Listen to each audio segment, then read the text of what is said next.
When I say I love Fraggle Rock, I don't know if you're fully understanding. You're about to. Please stick with me, I swear. I swear. Sorry. Hi, I'm Bats. Yes, like the animal. Not that that matters. Are you familiar with the 1983 Jim Henson children's television series by the name of Fraggle Rock? And by that I mean, are you truly familiar? How much do you remember? When's the last time you saw it? What do you know? Tell me right now. Have you just heard of it? No matter where you fall on this scale, don't worry. I'll catch you up and then some. I am tired of no one understanding my deal with this show. I have a lot of thoughts and a lot of feelings, and I hold it very dearly to my heart. I did watch it when I was little, so obviously I have nostalgia for this show. I still watch it. So here we are today. I do fear no one is going to care about this. However, I literally need you to understand how good the show is and where I'm coming from. If you hate it, whatever. Sorry, you hate fun and whimsy, but there is the door. Another thing, before I start, I am definitely going to be swearing in this video. If you are a child, please go watch Fraggle Rock. I don't know who this video is for, but it's not children. My goal is for you to love this show the way that I love this show. Like, I want you to actually want to go and watch it. Also, if you can't sit and divide your attention to a children's show,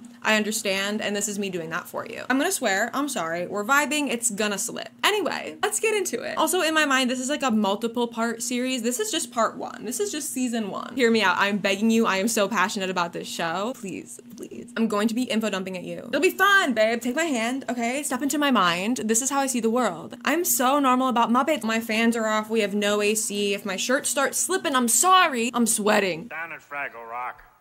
Okay, so Fraggle Rock was a Jim Henson project. So, of course, it was a Muppety style show, which I love and adore personally. In the Fraggle Rockiverse, there are 4 major species. And I brought this little board out so I can give you a little visual. All of them intertwine. They are all important to each other in order for them to survive. However, they do not know why. For our creatures, I will start with the easiest. Silly. The silly creatures are just what humans are called in this world. They are probably still called humans. However, Fraggles would not know this. Next, we have the Fraggles. Key player in this one. Fraggles live in a system of natural caves underground at the center of the universe, known as Fraggle Rock. It is thus called because it is a rock, and Fraggles live there. Fraggles are furry little creatures of all different colors with fuzzy little bodies and a tuft of fuzz at the end of their tail. They are all different heights, but average height seems to be about 18 inches tall, which is taller than I expected, but they're about 18 inches tall. Average. They are very carefree little guys, generally love fun and dancing and singing and swimming and playing all the time. They're very creative and athletic. Their main art form is music, but they do other things as well, depends on the Fraggle. They love radishes the most, but I believe they eat other vegetables. These are the basics of a Fraggle. Honestly, more than you need right now, however, just keep that in the arsenal. There are many Fraggles, but the main 6 that we will see, Gobo, Moki, Wembley, Boober, Red, and Uncle Traveling Matt. We'll get to them a little later. Also, living down in Fraggle Rock, Doozers. We don't learn a whole lot about the other creatures this season. We'll get more into the lore in the second season. Doozers are tiny little green buggy guys. They're about 6 inches tall, like knee-high to a Fraggle. They live to work. They build towers, which the Fraggles love to eat. Doozers are pretty much like the complete opposite of Fraggles. They work all day, and it's like order and construction and business and industry and all that. There are 2 portals, I guess you could call them, leading outside of Fraggle Rock. On one end, there's a hole in the wall leading to the world of the silly creatures, and on the other end, there is a hole leading to the world of the Gorgs. The Gorgs are like giants. They are big and hairy, about like 22 feet tall, I believe. We only ever see 3 Gorgs, Mott, Pot, and Junior, but they live in a pretty rundown castle, but they're the rulers of this universe. They have a little garden where they grow radishes and other vegetables, as well as a big trash heap off to the side. They're pretty much farmers at this point, even though they're the rulers of the universe. The lore of the show is very interesting. Also, let me say my favorite thing to say about this show, which was that it was supposed to end war. It was supposed to end war, and it should have, eventually. But a main goal of the show was to show kids how people can have different perspectives, and each one is often as valid as the other. Diversity is beneficial to all and even necessary. This is something Jim Henson had wanted to convey for a really long time, but Fraggle Rock was the perfect vehicle to do so. The creators wanted to show a world that had complex relationships between different species so that they were able to tackle topics such as prejudice and social issues, and then things like spirituality, identity, mortality. I don't know, we get to a lot. This was all in a way that kids could understand. They didn't want to be so in your face that it felt like lecturing you about it. And in the short documentary on Fraggle Rock, like from the 80s, Jim Henson said a lot of problems in the world happen because there are different kinds of people who who don't understand each other. I feel like we need Fraggle Rock now more than ever. In this case, size was enough of a difference for them to not understand each other. So that was like the main one for the show. Another thing they were adamant on is not having children's writers on this show. They did not want to write this show for kids. They wanted to write it with kids in mind. Kids could understand it, but they didn't want to write it like they're talking down at them. And I love that. One of the writers had a whole thing about how kids at that age are where they are developmentally, so that naturally they would just get what they need out of the show. The two names that come up a lot for writers are Jerry Jewell and Jocelyn Stevenson. There are other writers that worked on this as well, but those were like the two main names that come up a lot. This was an extremely collaborative project. Like, ideas from everybody were valued. They had writers on set while they filmed their episodes, which is like a really rare thing to do. They had even actors come up to the writer's room to like give their input. They wanted to mirror relationships to those that would exist in the real world, and for the audience to see these layers of relationships. And I do.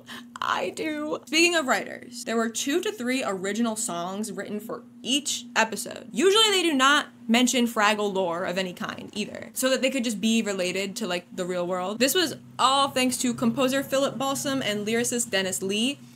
Just those two guys. They were the 2 sole musicians on this show, and they pulled out like all bangers. Insane. The amount of songs from this show that are like brainworms for me. I'll sing them on the daily. Wild. The series was filmed on a soundstage in Toronto, and it was an international co-production of Canada, the US, and the UK. And from the very start, it was intended to be adapted for multiple countries and cultures. So the show itself is kind of broken down into segments that would be easier to adapt internationally. It was shown in over 90 countries and dubbed in 13 languages. It premiered on TV in the US on January 10th, 1983 on HBO, and in Canada on CBC on January 27th. 2 rave reviews, might I add. People loved this, and they still do, as they should. The original series ran till 1987 for a total of 5 seasons, 96 episodes, each of them with about a 24-minute runtime. They're long, all right? I sat through a lot of this, and I have more to go, and I'm ready. But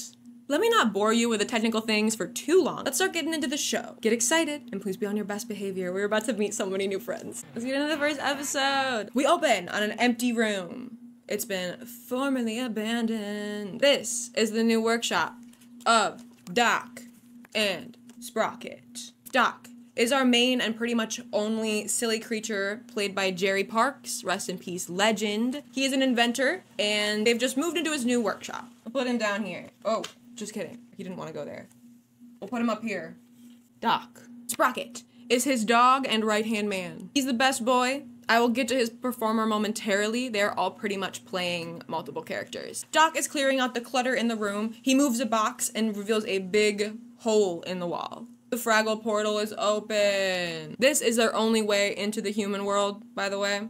This is one of the segments in the show that would be adapted to other countries. Canadian-produced one. This Doc and Sprocket is who we're going to be focusing on for the majority of this video. At the same time, a Fraggle is exploring the last uncharted corner of the Fraggle realm. This is Matt, an explorer Fraggle, also known as Uncle Traveling Matt. Matt decides that he is going to venture out into this portal into outer space, as he calls it. But first, he heads back to the room that he shares with his nephew, Gobo. Everybody say hi, Gobo. Hi, Uncle Matt. What you doing? I'm traveling. This is Gobo. This is also Gobo. But this is also Gobo. He is played by the late, great Jerry Nelson, another rest in peace legend. Go! Gobo. He is the original Count Von Count in Sesame Street. He's also another fave of mine, Uncle Deadly, as well as many others. Another really nostalgic one for me is Emmett Otter's Jug Band Christmas, but he was Emmett Otter. Yeah, anyway, Gobo Fraggle is our leader Fraggle. He is the explorer of the group, just like his Uncle Matt. You may notice he has a bit of a Canadian accent. I love it a lot. It's apparently an homage to the filming location. Gobo's name is a little filming industry nod. A few of them are a little filming industry nod, actually. Gobo is a screen that you put over a light source to, like, control the direction and shape of it. Fun facts. Anyway, Matt, I don't like calling him that. He's Uncle Matt. Uncle Matt tells Gobo about his decision to venture out into outer space. There's no outer space. You must be joking. No, I must be packing. And he gives him his book of travels. I'm going to leave my book and maps with you for safekeeping. He gives us a little brief intro on Fraggles, but I already gave you that, so you're caught up. They all sing a little song about how all they do is dance and sing and have fun all day. And that's what they do. Out in the main area that we see of Fraggle Rock, also known as the Great Hall, we start to meet the gang, the Fraggle Five. First, we see Red and Wembley Fraggle. Red is my personal favorite from when I was a kid. Hey, Wembley, I betcha I can get from here to your room without touching the ground. Oh, no, Red. I have a tattoo of her. I don't know if you can see that. I also have 2 plushies of her. You like my shirt, by the way? I call it FNAFL Rock. Anyway, Red is a bit of a daredevil, loves swimming, not the most graceful, go, go, go, all the time, ADHD queen. She is played by Karen Prell. I love you, Karen Prell. She's a puppeteer on many other Muppet projects as well. I believe this is like her only main role, though. She is still Red Fraggle to this day in the reboot. I love her. Gobo! Gobo! Did Red fall this way? Yeah, Wembley, sort of that way. Wembley is also here, my sweet baby boy. He is indecisiveness as a concept. He is anxiety. He is people pleasing. And he is the cutest little guy. I love him. He can literally never make up his mind about anything ever. He wembles. Love him. I'm gonna say that a lot about pretty much everyone and everything in this show, so get ready for that. He is performed by Steve Whitmire. He is also Sprocket's performer. He was also Rizzo the Rat and Kermit after Jim Henson's unfortunate passing. And then he was fired at some point after Disney took over. And I'm not gonna get into that because I kind of feel like it's bullshit. Not like I was there. I'll be praising the shit out of him in this video. Love Wembley, love Sprocket. He did a great job. Enter another Fraggle that I love, Boober. Warning to all! I just read in my book of superstitions that it's unlucky to tug your tail. It'll bring death and pestilence. I'm gonna try to keep a Fraggle superstition count.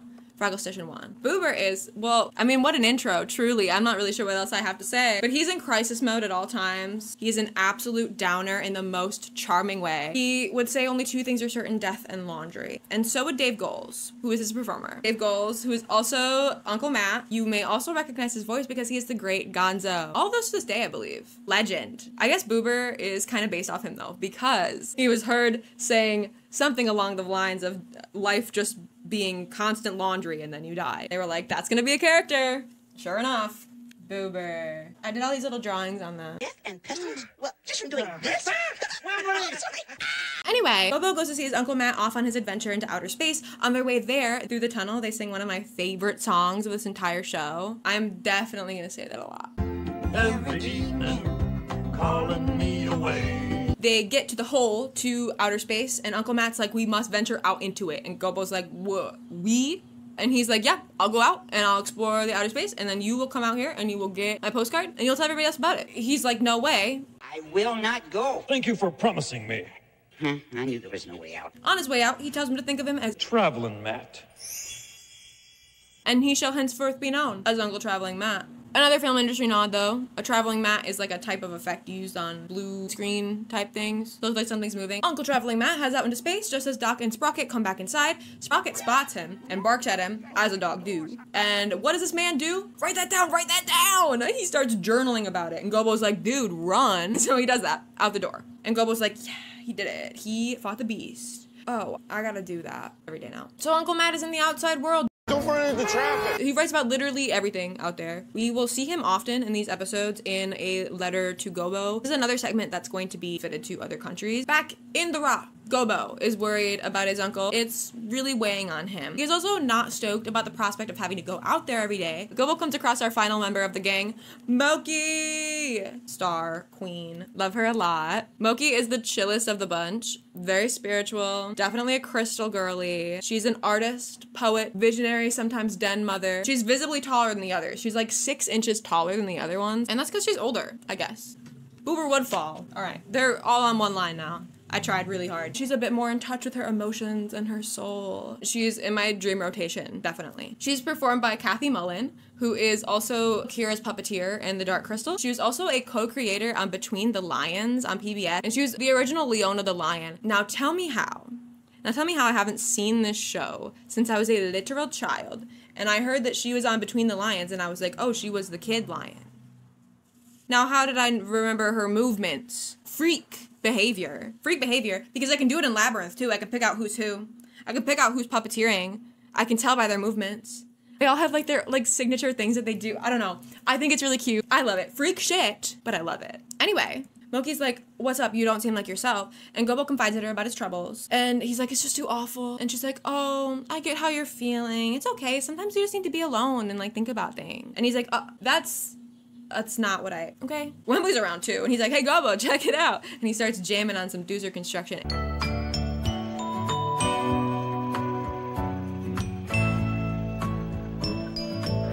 And it kind of bops. It's a good thing I'm hungry. I can eat my way to freedom. Gobo decides to go to the trash heap because he doesn't know what to do. Oh, honey, you'll meet her. The Fraggles have to sneak through the Gorg's garden pretty often, whether it be to steal radishes or to come talk to the trash heap. You are in the presence of the all-knowing trash heap. Yeah. I'm gonna wear my glasses for this one, but these are so busted. I'm not even gonna try. Madam Trash Heap, or Marjorie, is their oracle. Their guiding light always. You're all-knowing. I know that. She's in the Gorg's garden with her two little ratty looking boys, Philo and Gunge. Too true. Too true. Madam Heap is played by Jerry Nelson as well, and Philo and Gunge are Dave Goelz and Richard Hunt respectively. I'll get to Richard Hunt in a moment. He's one of the Gorgs, but they aren't really featured in this episode, so I'll save it for the next one. I absolutely adore Marjorie. Sometime in high school before I went by Fruit Bats, my username on everything was Madam Trash Heap. I also adore Philo and Gunge. I so wish they made plushies of them, but they don't, and I don't think they ever have. I would really like for them to, though. I think I might need to make them. I made little earrings of them. I do want to quick touch on this. A lot of Jerry Nelson's characters, he said, were just him doing like really bad impressions. Marjorie started as an impression of Maria Ouspenskia, who was a Russian actress. I recognize her from The Wolfman. She was like the fortune teller type lady. I can definitely hear it now that I know that. He would also slip into like a Jewish grandmother. He did get angry letters over this. He specifically said, though, this was like never with any type of ill intent at all. He wanted a personality to be the focus, like the thing that people looked up to. I am bringing you my troubles. I'm sorry. Sorry, what's to be sorry? Trouble's my favorite thing. She sings a little song about how he's got troubles. Give me your pain.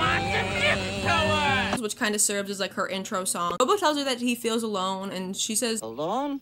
Then don't be alone. Get some friends. The trash heap has spoken. Gobo goes back to talk to his friends about everything. What should I do? You should crawl under the covers and moan and whimper. And they all agree to go with him to get the letter. We should go with him. Oh no! Back in Doc's workshop, it looks like Sprocket fell asleep and got his ball stuck in the wall. This wasn't here before. Gobo thanks the gang for coming, and they're like, of course, that's what friends are for. And then he runs out into outer space while they all hang back for moral support. He goes to get the letter that Doc just threw in the trash, but he gets caught by Sprocket. Throw something at him! That's it! The hideous brown thing! Oh no, not that! So his friends throw their ball back out there to distract him, and Gobo is saved. Hip hip hooray. Gobo got the letter. Matt is fine, and so is everyone and everything. Yay, hip hip hooray. Doc and Sprocket are fully moved into the workshop now, and Doc's like, don't worry about the hole in the wall. I'll board it up one of these days. And that is the very first episode. This is the general structure of them, maybe a few slight variations here and there, but this was like the absolute basics to our characters and our universe here. They really only start to scratch the surface of them and their world and how they interact in season 1, but yeah. It's always exciting in Fraggle Rock. That's what's wrong with the place. This is my Moki fit, but it's really hot in here, so I don't know how long this sweater is lasting. Real quick before I dive into the next couple episodes of the show, I want to talk about the production. They took a lot of breaks, but they worked fast. Like, production was in full swing by January of 1982, and the show first aired a year later. They had to do everything to make a regular TV show. Then they had to make like 3 whole worlds on top of that, and like a bunch of little guys to put in there. Crazy to me. And then they were like, let's get even crazier with it and let's give it actual substance and put 2 to 3 casual bangers in every single episode. Each episode was rehearsed and filmed within the span of a week, and there were 3 stages of production happening at any given day, and everything was done in the same building, which I guess was a little too small to film in, so they were like, oh, let's just drill into the concrete floor like further down, and the second they started doing that, they knocked the power out on the whole block. They began filming that on March 8th, 1982, but the first episode filmed was not the first chronologically in the series, which usually it isn't, I guess, but like it ended up being the 5th episode, just so they could like warm up to their characters. But after this, they took a break for a month so that they could kind of sit with that episode. Production resumed on the second week of April 1992 and continued for 5 weeks, getting the first 6 episodes of the show out of the way. Not including the pilot episode, though. The show was shot Wednesday through Friday, and since they had to move so fast, the audio for some of the songs was done in one take, which I think is really cool. In mid-May, they took another break so some of the crew could work on other projects. They picked back up again June 28th, and they made 6 more episodes between then and August 6th. This was when they actually filmed what would be the first one. Jim Henson wanted to limit his involvement in this series. This was new for him. Like, usually he was, like, pretty hands-on and everything. But he did direct 7 of the season 1 episodes. After that, he stepped back a bit, and there were a few other directors. Many of them were new to puppet-style shows. Jim Henson is still around, though. Either way, he does make an appearance as a few different characters. We'll see him. Oh, and I have a fun little fact to throw in here, too. Okay, so in the opening sequence of the show, like during the theme song, they're all clapping along to the song. Red doesn't really clap. Apparently, the reason for that is because when they filmed it, Karen Prell was really sick. The mechanism to get her hands to clap broke, and she's just like, I would just want to lay down. So she just ducked her behind a rock, so you don't see her clap. I love it, and that just feels really Red to me. Anyway, the first 12 episodes were shot by August of 1982, and then they go on hiatus again, this time for the rest of the year. There were some changes during this, but I'll save it for later. I want to tell you more about the Fraggles. Episode 2, Wembley and the Gorgs. Mail call! There's a letter for Gobo. Doc throws it out as he always will. And there's a Kennel magazine for Sprocket. Summer collar edition. That like a swimsuit edition? You don't care about the colors. You're just interested in the cute models. Little freak. Gobo and Boober are in the hole in the wall. Gobo's hyping himself up to go get his letter, and Boober is trying to stop him. He's got his lucky walking stick for protection. He's so cute. They see that Doc and Sprocket are both in there, and they're like, oh no. Doc was invited to a Tinkerer's convention. They have made me Man of the Year. But Sprocket is devastated because that means he's gonna have to leave him for the neighbor for the weekend. Their neighbor is named Ned Schimmelfinney. He does not have a thing on here because we never see him. We know he's there, we never see him. He will be a recurring character though. Oh, what's wrong with Mr. Schimmelfinney? Oh, come on, Sprocket. Mr. Schimmelfinney does not look like that. Gobo moseys on out there to get his postcard. I'll just mosey on out there and pick up that postcard. That's a very spirited mosey.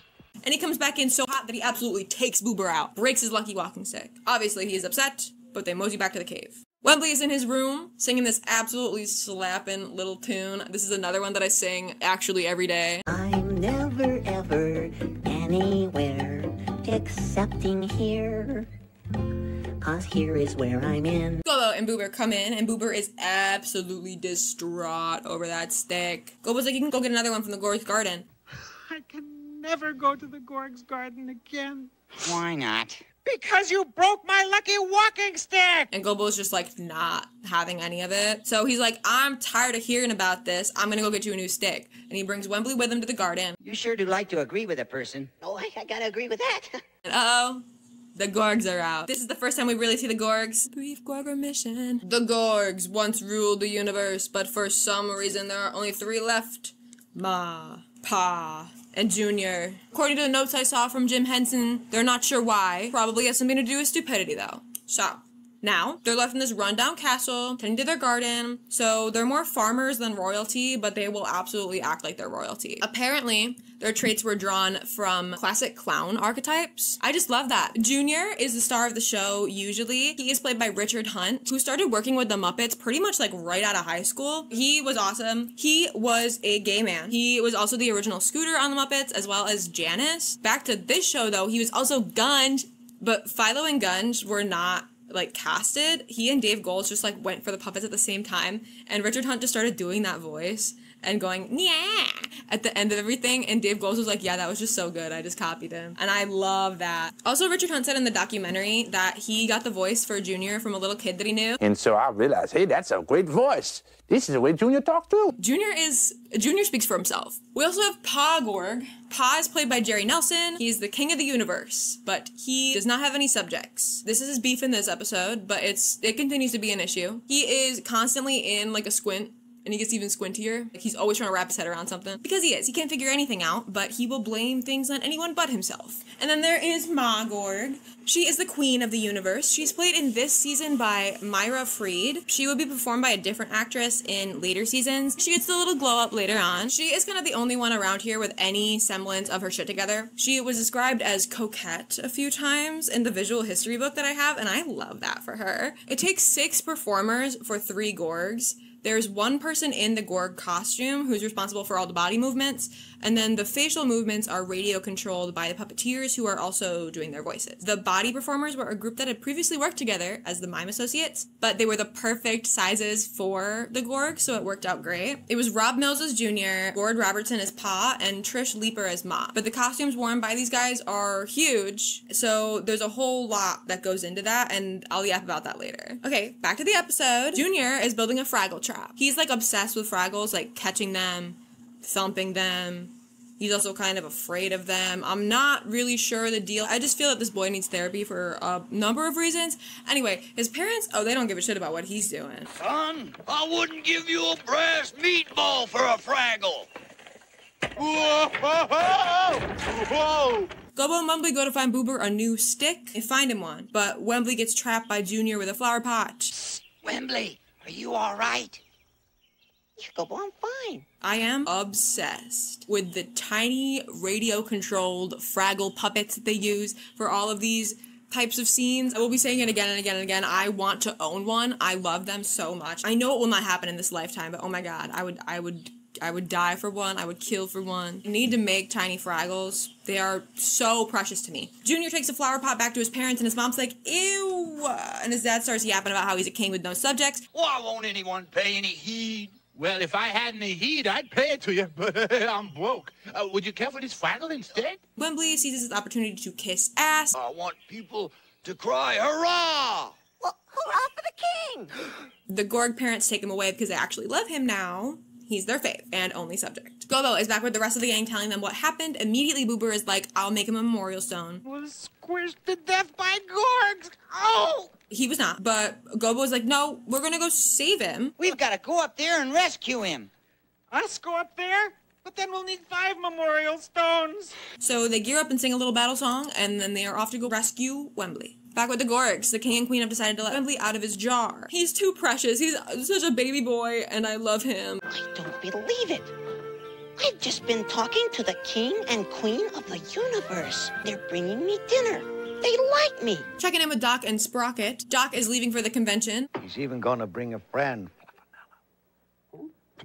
Fluffinella, his cat. I'm honestly only mentioning this part so I can show you Sprocket in a brawl with the neighbor's cat.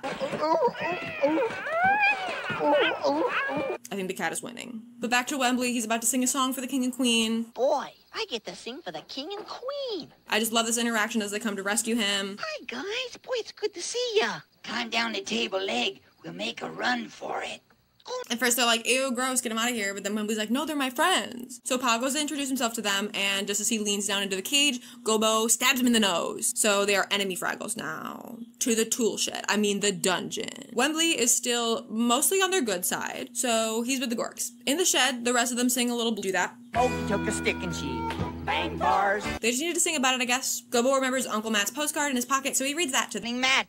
Oh, Gobo! Uncle Matt writes about these captive flying things. If they're let go, some of them will fly away into the sunshine, but some of them will wait on the ground for their masters, kites and balloons. Comes to the conclusion that this world is the same as Fraggle Rock, and that some creatures value freedom. Uncle Matt's theme song. I need this on Spotify, like, immediately. I accidentally discovered this recently. It was in the documentary, and they started playing this, like, almost out of nowhere, and I was like, sorry? They made a whole music video. It's not in the show. It's just It's just his song. Starts to thump them. Wembley says you can't thump them without a fair trial. The Gorgs scramble at this because they are so excited to play trial. The Gorgs come back in cartoon judge attire, all three of them, and they hold a trial. Wembley gives a cute little speech about how his friends are special. And Bloomer, well, Wembley, please.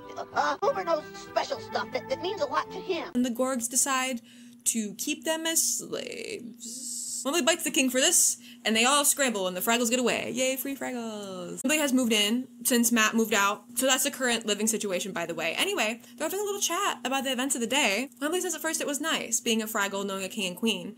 It didn't seem like he was just doing everything that they wanted. It felt nice being so appreciated. I guess some slavery feels like freedom.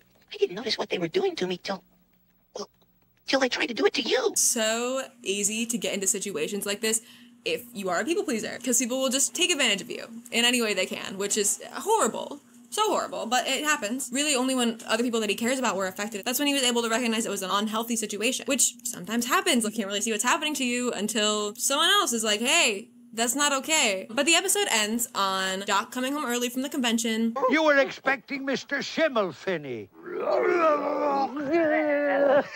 Had enough of it there, and all he could think about was his puppy. He got Man of the Year award, though, and a Dog of the Year bone for Sprocket. It's nice to be home with a real friend. This is such a good one to start off on, to really start to get to know everyone here. Like, the first one was a nice intro, right? But, like, this one is more so the vibe that we're gonna have the rest of this time. This is the first one that has that type of writing. Like, episode 1 was a set scene, right? And then we start to get into it a little bit with this one. Episode 3, Let the Water Run. Doc is fixing the boiler with the help of Sprocket. Oops. Nice catch, Sprocket. Pipes have been banging, and that's super annoying in itself, but also now there's no hot water, so they're on a mission to fix this. Gobo and Wembley are in the hole in the wall. Gobo's on his usual run to get his postcard from Uncle Matt. He gets his postcard, everything's cool, but he gets chased back into the wall by Sprocket. Back in the Great Hall of Fraggle Rock, Red is preparing for her swimming extravaganza. Boy, this is going to be the best swimming extravaganza ever. I sure hope so. We've never had one before. Everyone is trying to help her out, but Red insists that she has everything taken care of, even when they all show up with things that she can use in that moment. Like, Moki brought costumes, Wembley brought a poster. Hey, Red, look at this poster I made for your publicity campaign. Isn't it terrific? But she's like, no, this is my thing, I got it. So Red sings a whole song about how she can do it on her own. I can do it on my own. Do it on your own. She wants this to be her thing and her thing alone, and no one else can touch it. She doesn't need you guys, but everyone's like, you can't just do this all yourself. You can't just, like, act like we don't have skills of our own, too. But no, dude, she's got this. Cool, I guess, but now her friends feel like she doesn't need them, so they're like, whatever, and they just go away. Out in the garden, Junior and Pa are playing battle. I don't know, but Ma comes in and has Junior come fetch some water from the well for Pa's bath. And back in the rock, all the water disappears, but it's okay, nobody panic. The Fraggles wouldn't know this. So every day the pipe bangers come to bang on the pipes, so the water comes back. And so they do. So now we know what caused the pipes to get loud as hell at Doc and Sprockets. But nothing happens this time when they come do their thing. Do. Here comes the water. Do. Where is the water? No water for Red's extravaganza. No water! There's no more water for the Gorgs either. And we find out that Doc and Sprocket have actually shut the water off for the time being while they fix things. Full drought. Full drought for everybody. Red is obviously upset and not having it right now, so Gobo's like, you know what, now will be a great time for her. You're not gonna read us one of those dumb things again? Yes, I am. That's right, baby, we're traveling. This is a card that I think some of us may find particularly interesting. Fat chance. Uncle Matt has found creatures that can pull water down from the sky with these sticks that they carry. Matt now appreciates the simplicity of pipe bangers. Red's like, sounds fake, but okay. The room at the end of the tunnel. Isn't. Is. Is there? Of course there is. Then I'll go get it. Despite Gobo reminding her that she has never been out there, she insists on going herself anyway. Gobo follows her to keep an eye on her because Gobo comes up behind her and she's like, oh, just about to go in and get the umbrella. No big deal. I need your help. That's all you had to say. Gobo heads in to grab the umbrella. Doc is almost done fixing the boiler. Your sogginess. I have brought you a gift from another world. It's meant to draw water from the sky, and he uses it as a stick to bang on the pipes. We get another little song here where they hope for the water to run. Doc and Sprocket fix the boiler, they turn the water back on, water returns to Fraggle Rock, Red gets to have her swimming extravaganza, and all is well again. We see her do her first dive as the incredible flying fish, and she totally nails it. Totally nails it. We get to see one of the ways that all the creatures are connected, being that their water source all depends on each other. Another thing is that one of the silly creature objects being used in the Fraggle world, that will come come up pretty often. We also get a look at Red and how she interacts with things. Hammered into a board, he's scraping the bottom of the barrel. We're on episode 4, brother. Are we good? Meanwhile, Gobo and Boober are heading out to go get his postcard. Boober is scared as always, but he's on the lookout in case of the Beast. Sprocket is the Beast. His danger signal for Gobo is a whistle, but he panics and he does not whistle, so Sprocket chases Gobo anyway. Doc distracts him and Gobo's fine. Boober feels awful. He did not mean to almost kill his friend. Gobo's like, don't worry about it. But of course his words do not help, and Boober thinks that he is too dangerous as a being. Gobo goes to see Moki, who is just chilling watching the Doozers work, and he brings her this thing that he got from Doc's workshop. It is a stave shaver. I did not know what this was, and I still don't. I looked it up, and there's an Urban Dictionary thing that pops up, and then she's like, oh wow, it's a Doozer gong, and she starts bopping the Doozers on the helmets with it. Okay. Boober is still convinced that he's a worthless coward, and they're all like, yeah, to be honest. To admit he's a worthless coward. Moki's like, you gotta go see the trash. And he's like, I'm scared of the trash heap. But Red's like, no, you're fine, come on. And they sneak through the garden. Oh, ahoy there. Oh, you are in the presence of The all-knowing The trash heap. Boober asks her to make him brave, daring, and bold. And she's like, so not feeling her job today. She's just making shit up. And she's like, easy. Easy? You gotta be nuts. Oh, yes, a lot. I mean, just kidding, this is a tough one. Oh, what is the answer, almighty trash heap? Always wear your hat. Always wear your hat. And everyone's like, sorry. And she sings a song, which is also the title of the episode. You can't do that without a hat. No, you can't do any of that without a hat. Apparently this works, and Boober is convinced that his hat makes him brave now, so they head back to the rock. She told him to wear his hat. But he always wears his hat. Boober's new confidence makes him kind of an ass now. Allow me to demonstrate my newfound bravado. Is that your nose, or did you swallow a trumpet? He is nothing without his hat. The gang calls a meeting. Oh, I hate meetings. Fraggle-wide meeting. Oh, my life is ruined, and they call a meeting. Pantry. Fraggle, fraggle, 2x4, let's go through the pantry door. Boober's like, my hat's not in the pantry, dude. It's gone. I'm going into my hole, and I'm never coming out. And his friends are like, well, we're still gonna go look for your hat because we can't just like leave you like this. So the Doozers are at work, as per usual, but the tower is all crooked. Boober's hat? Oh, that's been covering a Doozer this whole time. Landed right on him and he just kept cruising. Walked by everybody, nobody noticed. Anyway, Gobo tries to go cheer Boober up with a postcard from Matt. Hey, Boober, how's it going? Yeah, but I brought you the latest card from my Uncle Traveling Matt. I thought it would cheer you up. He looks like he needs it. Ouch. A real treasure. Matt is stoked about this beautiful little thing, and he runs to show it to a guy. Boober is still sulking in the corner afterwards, and the relevance of Matt's postcard is lost on him. Gobo catches a glimpse of the Doozer walking by with Boober's hat on, so he goes to investigate this as Moki clocks in to comfort Boober for the time being. Oh, good, Boober. You're still here. I'll be here until I die. Give me 10 minutes, tops. She brings him a new hat that she made for him, and it's very cute. I made you a hat.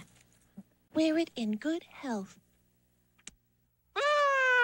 Meanwhile, Red and Wembley are by the workshop hole to see if they can spot his hat in there.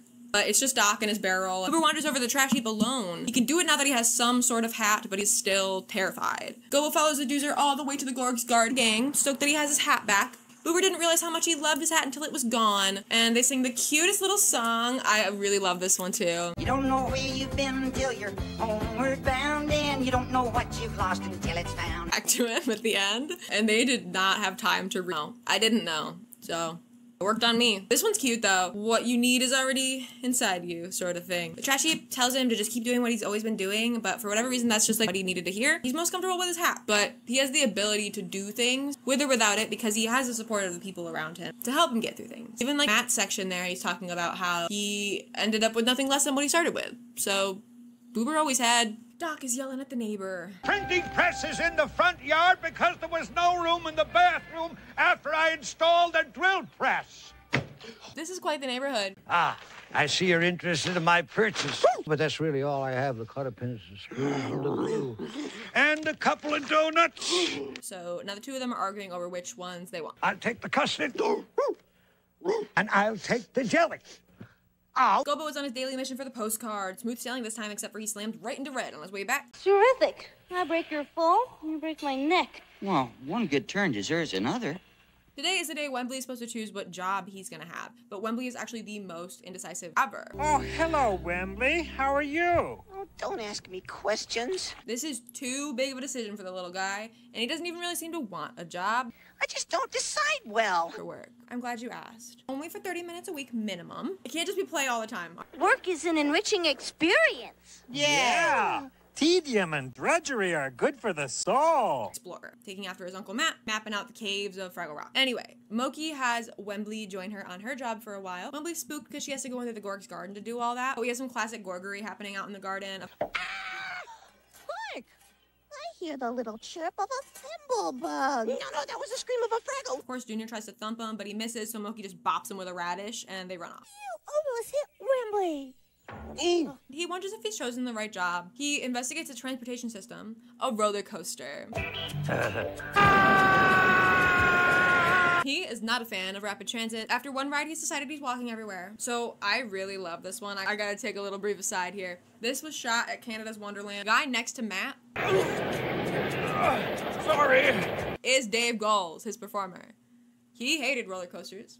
So they were like, let's put him on a roller coaster. I ride that 13 times. He's cool with roller coasters now out of necessity. Okay, back to the episode. Wembley comes back with Moki, and he's decided, they're all like, no, that kind of sucks, man. Gobo decides he's gonna get tough with Wembley to get her to pick a job. So he's just mean as hell about it. Obviously, it does not work on Wembley. So he's just like, fine, I'll just pack up my things and go. If that's the way you feel, I'll just pack my things. Well, that shouldn't take long. You've only got one spare shirt. Right. I'll pack my thing. Poor little buddy. Gobo's upset because he says everybody has to choose. He can't just Wemble all the time. And this is also true with Sprocket and his donut and then his dinner. Oh, I shouldn't have asked that. Wembley decides to go and see. You are in the presence of Omniscient rubbishness. the all-knowing. Comes to her crying, which is so sad. He's so small and baby. Someone hug him, please. But he's like, my bestie never wants to see me again. And she's like, no, don't cry now. I'm gonna cry too. There's so much sadness in the world. Marjorie, compose yourself. Yeah, or in your case, compose yourself. And they have a moment, and then she asks what's up, and he explains his job problem and how he can't decide. So she gives him a few suggestions, and he's like, nah, until she comes to firefighter. And then he's like, oh, yeah, but that's not a job. That's too fun. And she's like, jobs can be fun. I'm a trash heap. And it's a million laughs, I can tell you. So Wembley runs off to tell Gobo he's made a decision on his own. So excited about it. Oh boy, I'm gonna be a fireman. Wait till Gobo hears that I made a decision on my own. Wembley and the gang watch from afar as Wembley worries that they're not going to accept him. Boober is the voice of my anxiety here. You're gonna be so scared. They're gonna ask you all these questions you don't even know. They are, aren't they? You're gonna die. You think so? Yes! When you don't know the answers, you'll get so scared you'll blow up. They call Wembley up at the meeting, and he very reluctantly goes up there, and they ask him some questions, which turn to be very easy questions, but then they ask him, How do you start a fire? Please, sir, I don't know. But they accept him with open arms. They love him, and he gets to be the siren. He's so happy. Doc and Sprocket hear sirens. Most likely the fire department. Someone probably called him out to start a fire.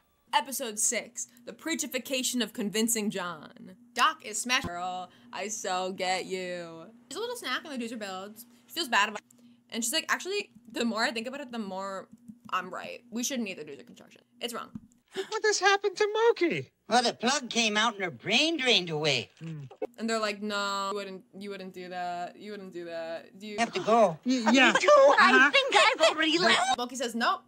I'm calling for a solemn oath of the Fraggle. This is an ancient and unchangeable ritual. It binds them together in the great Fragglehood of the rock. Once one of them calls it, they all have to swear to it. So they take an oath to vow to stop eating the doozer construction. Weeba, weeba, waffa, waffa, garpost, gumbage, whoopee. Moki is the most devoted to this, of course, so she feels that she has to keep an eye on the others so that they don't eat any doozer. Moki's like, dude, no, we took an oath. You swore the oath. You called for the oath. You could release us from it. In Doc's workshop, this man is actually trying to sew a button on an egg. He's out here doing equations and everything. And Gobo runs out to get his postcard. I'm trying to sew a button on a fried egg. What do you mean, why? I haven't even figured out how yet. I gotta admire Doc's dedication to this craft here. Gobo reads his postcard to Wembley. Uncle Matt sees construction workers. Doozers! Doozers. They have doozers in this world. So he gets very hungry, tries to take a big bite out of that structure that they're working on, and it does not go great for him. The food is terrible. Something comes over Gobo and Wembley, and they start eating the doozer buildings. And Moki's like, whoa, oh my god, control yourself. I forgot with him. Oh, you're just terrible. We're going to Convincing John. And they're quaking in their boots. This guy can convince anyone of anything. She brings Red along with her to go see Convincing John, and he convinces them to wear plastic cups on their hands and blindfold. And Red keeps running into walls. He says that he will convince the Fraggles to stop eating the doozer belts. At the town meeting the next day, Moki and Red still look goofy. John is there. Convincing John, played by Jim Henson himself. John goes in the guest spot. He's accompanied by these alien-looking Fraggles that I think are pretty cool, and they sing him on. Well, now listen to me, Fraggles, with your Fraggle mouths away. You can chew a doozer tower until you blue. He's absolutely a con man. That's a con man that is a snake oil salesman. But they all not yay. The doozer construction overcrowds everything. And another meeting is called to try to get Moki. I wonder what it could be about. But she's like, I'm the only one who understands them. And she runs away to go watch the doozers. If you don't appreciate me, I'll just go find someone who does. But in this, she finds out she's actually hurting them. She doesn't understand them. They'll have to move away or they'll... I thought I understood doozers, but I didn't, and I was wrong. Well, I'm sorry. You are all released from your solemn vow not to eat doozer buildings. You learned it's not easy to understand people's problems, but it's easy to think that you understand them. The Fraggles eat the doozer builds again, and all is well. Doc figured out how to sew a button on an egg. So that's cool. Good job, guy. We get a better peek at what's happening with the doozers, and like how they coexist with the Fraggles here. And I think the message was pretty straight. This is the first break in the production, so I felt that now would be a good time to take a little break ourselves for some fun facts and such. So I didn't want to throw episode on you, because at that point, just go watch the show. Just go watch the show regardless. This is like in my top comfort shows. I don't know if you could tell. I felt it'd be nice to take a couple breaks here and there. It's like a little easier to digest, I guess. I also don't want to feel like I'm lecturing you. I want this to be fun. So whatever. So, I mentioned earlier, there were segments that were intended to be adapted into different countries. But I didn't want to get, like, super into that yet, because I wanted you to get to know our guys a little better. So now that we're familiar with the Canadian Doc and Sprocket, do you want to meet their cousins? Well, maybe alternate universe selves? I don't know. The countries that chose to refilm to better fit the culture were the UK, France, and Germany. As far as I know, those are the only ones. The other ones chose to dub over the Canadian produced ones because it was cheaper and easier. But in the UK, Doc was not Doc, but the captain. He's a retired sailor turned lighthouse keeper, so the set kind of reflects that vibe instead. He was originally played, so I'm pretty sure they ended up replacing his character with like his son or his grandson or something, which I thought was nice, and they didn't just try to be like, look kids, it's the same guy.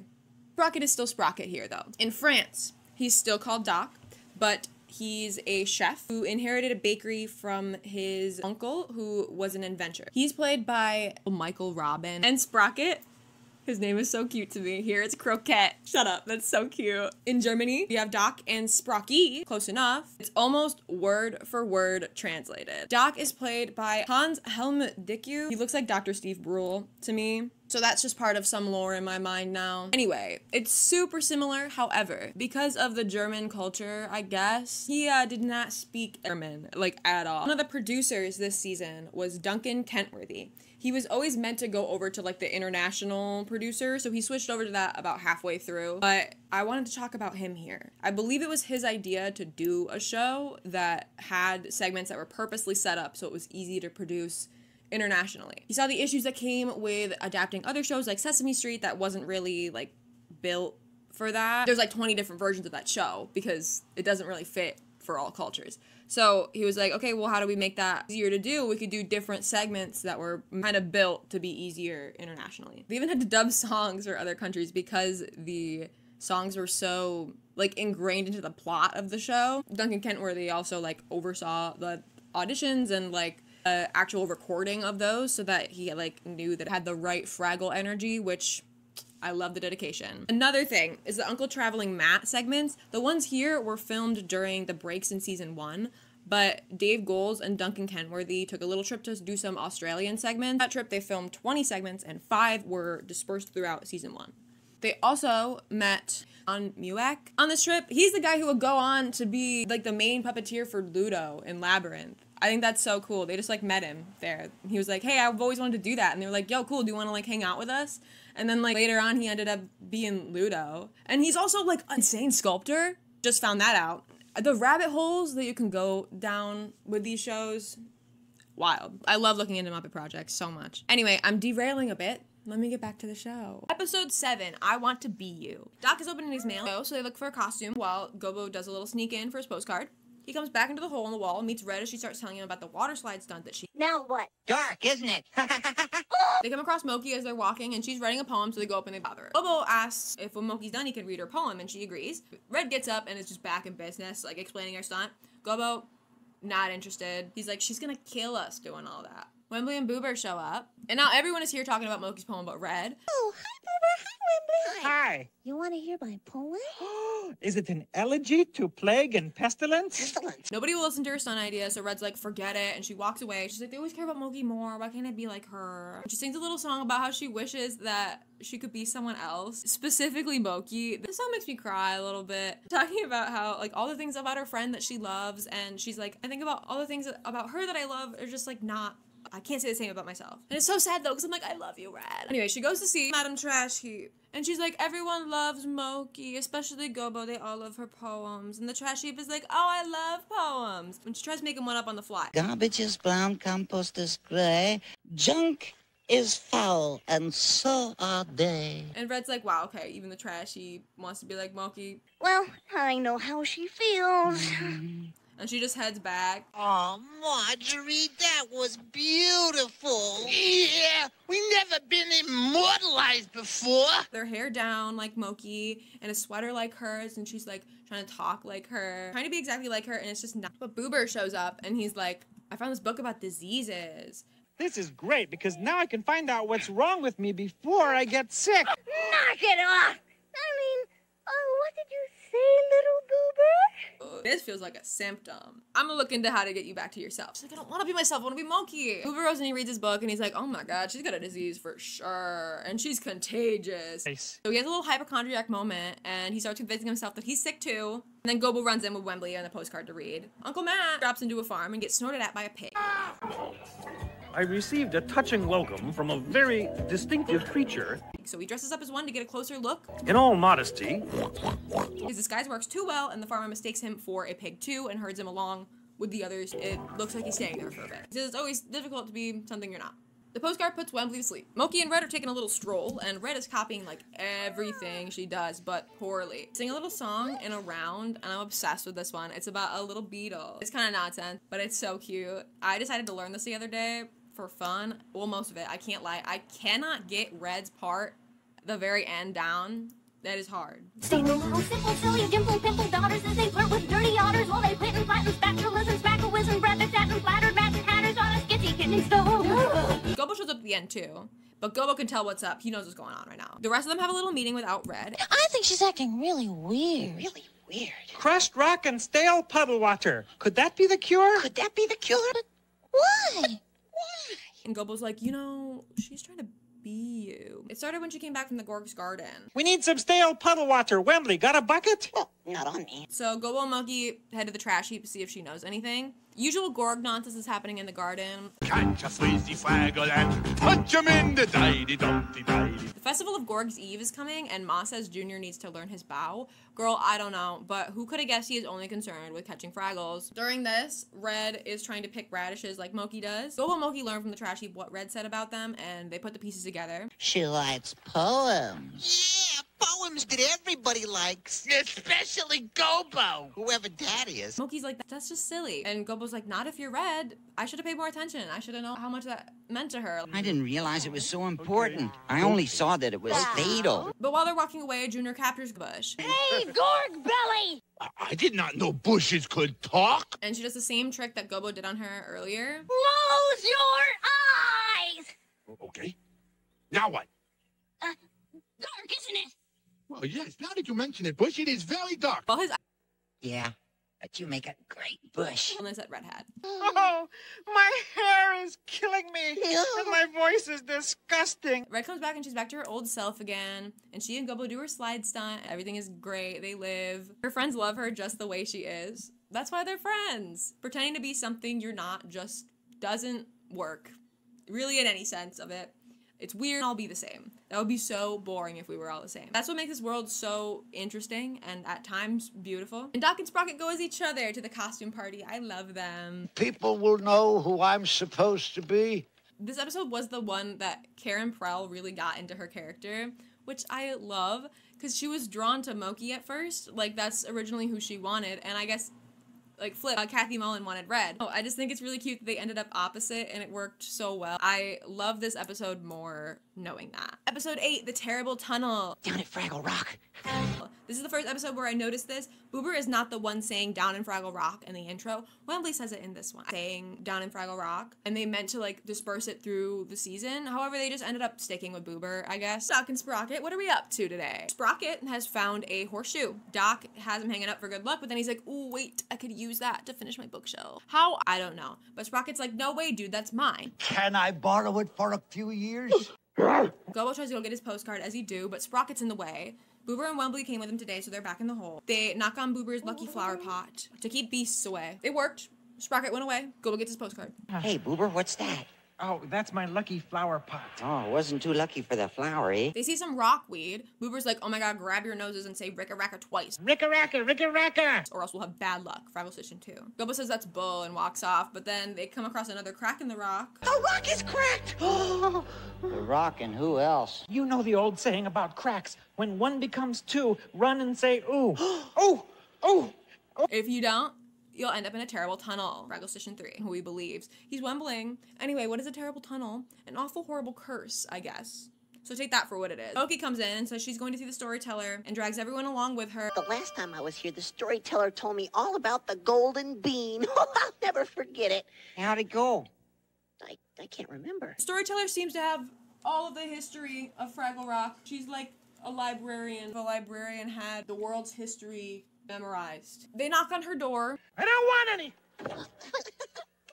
Just a joke! And Wembley asks her to tell the story of the terrible tunnel, and she's like, no, not that one. Oh, please don't insist, please. We insist! No, well, then there's no way out. But then she sings a song about a Fraggle named Sir Blunderbrain, who ventured into the terrible tunnel and was never seen again. This tunnel had existed for a long time. It just, like, sucks Fraggles up, and they're never seen again. And that's just what it does. But I guess he fought the tunnel, and he saved all the Fraggles who were lost there. They went home, except for the tunnel took him instead.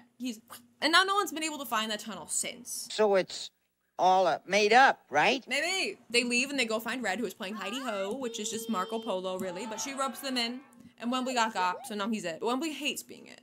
So Boober, he follows this voice all the way to the terrible tunnel. I wonder where I am.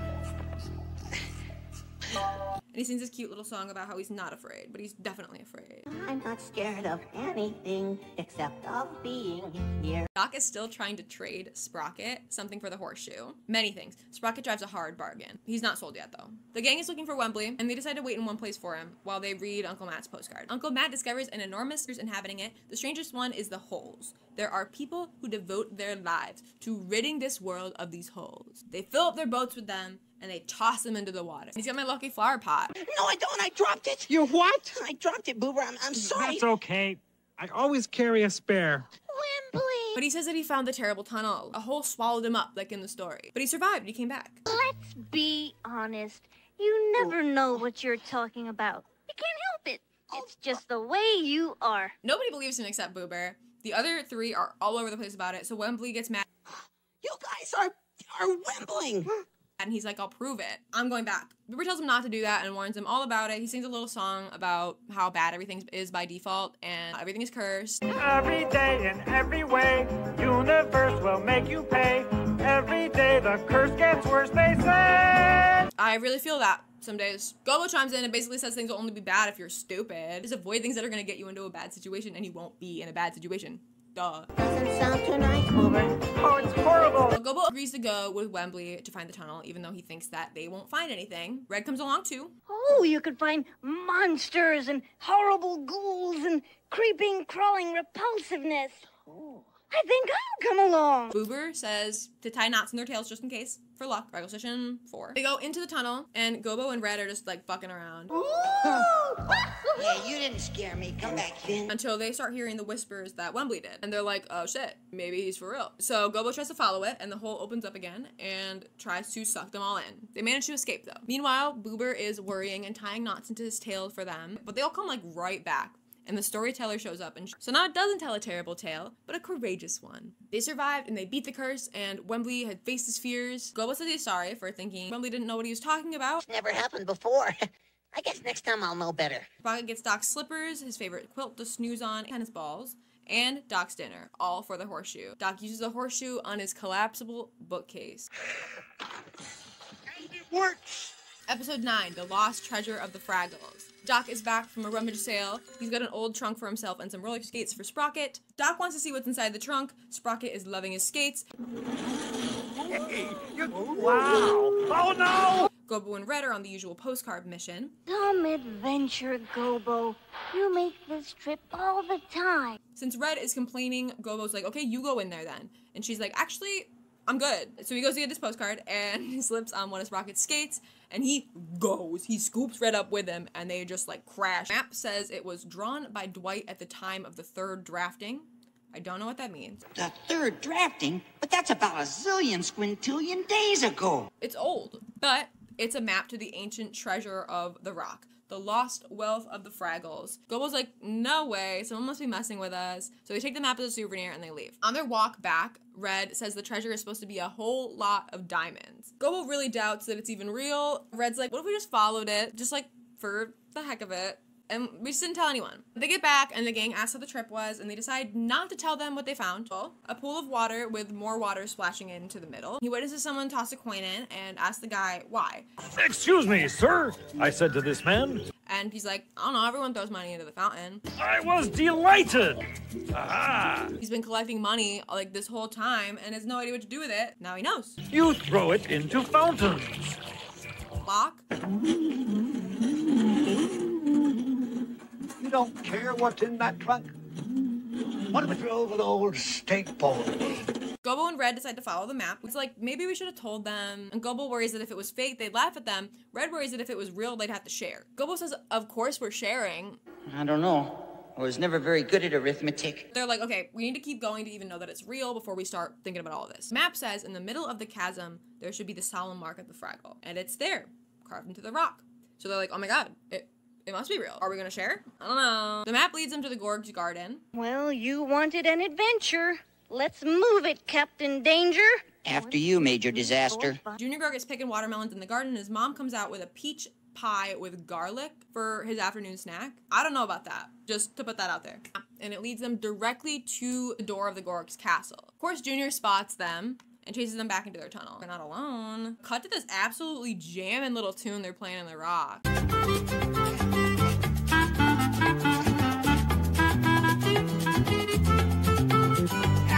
They cannot be bothered with what Red and Gobo are saying to them right now. I don't blame them. Woo! While his parents sleep, being ever vigilant. Into the window, but it's too high up. So Gobo has the idea to bounce on the rubbery ass peach and garlic pie to get in. They all make it up except Boober. Boober pie. Wait there. Do I have a choice? And the map leads them to the stone on the wall directly above Junior's head. The rock on Junior's head, causing all the Gorgs to wake up and panic. So it's a song. Maybe made of a bunch of diamonds. I'm not sure, but it's a song. They bring it back to show everyone, and they share it with all the Fraggles. Falls on that trunk while he's skating and breaks the lock open, revealing a key to the chest. Just being lost and then found by this group of friends who really believed in it. So much more valuable than any like monetary treasure for them. It's like representative of their culture and community. I just think it's really cute. I love this show. That's really a treasure. You're right, Gobo. We are rich. Episode 10, Don't Cry Over Spilt Milk. Doc's trying to figure already. Is the tension of the moment too great for you? Gobo and Wembley are on the mission today. He heads out into space for his postcard. Sprocket blows a noisemaker straight into the hole in the wall. And Doc's like, oh, we should board this hole up, like right now. While Gobo's still out there. So Gobo gets trapped and Wembley screams and runs for help. Wembley tells the gang what happened. And Red's like, there's only one thing we can do. Sing about it. And so they do. No, I feel so bad. Boober is just checked out of this song. Meanwhile, Gobo is hiding in a box, trying to steal a hammer. Boo! He scares the shit out of Sprocket, and Doc makes one big-ass noisemaker. Back with Moki, she sings a little song. She's like, oh, what am I gonna do? Whoa, kick a stone knife. And then she's like, I gotta help Gobo. Girl, yeah. The whole time, you gotta help Gobo. Red and Wembley are on the way to the trash heap, and we see the little teeny Fraggles. My favorite. Fraggles! One of these days, I'm gonna get those Fraggles. Me, when I see those little tiny puppets. They run through the garden to her. Boober is on the way to the tunnel, to the first room, by himself. That is new for him. He's scared, though, so he's like, maybe I'll go back. No, I gotta help Gobo. Gobo! Somebody save Gobo! He's not really of much use here.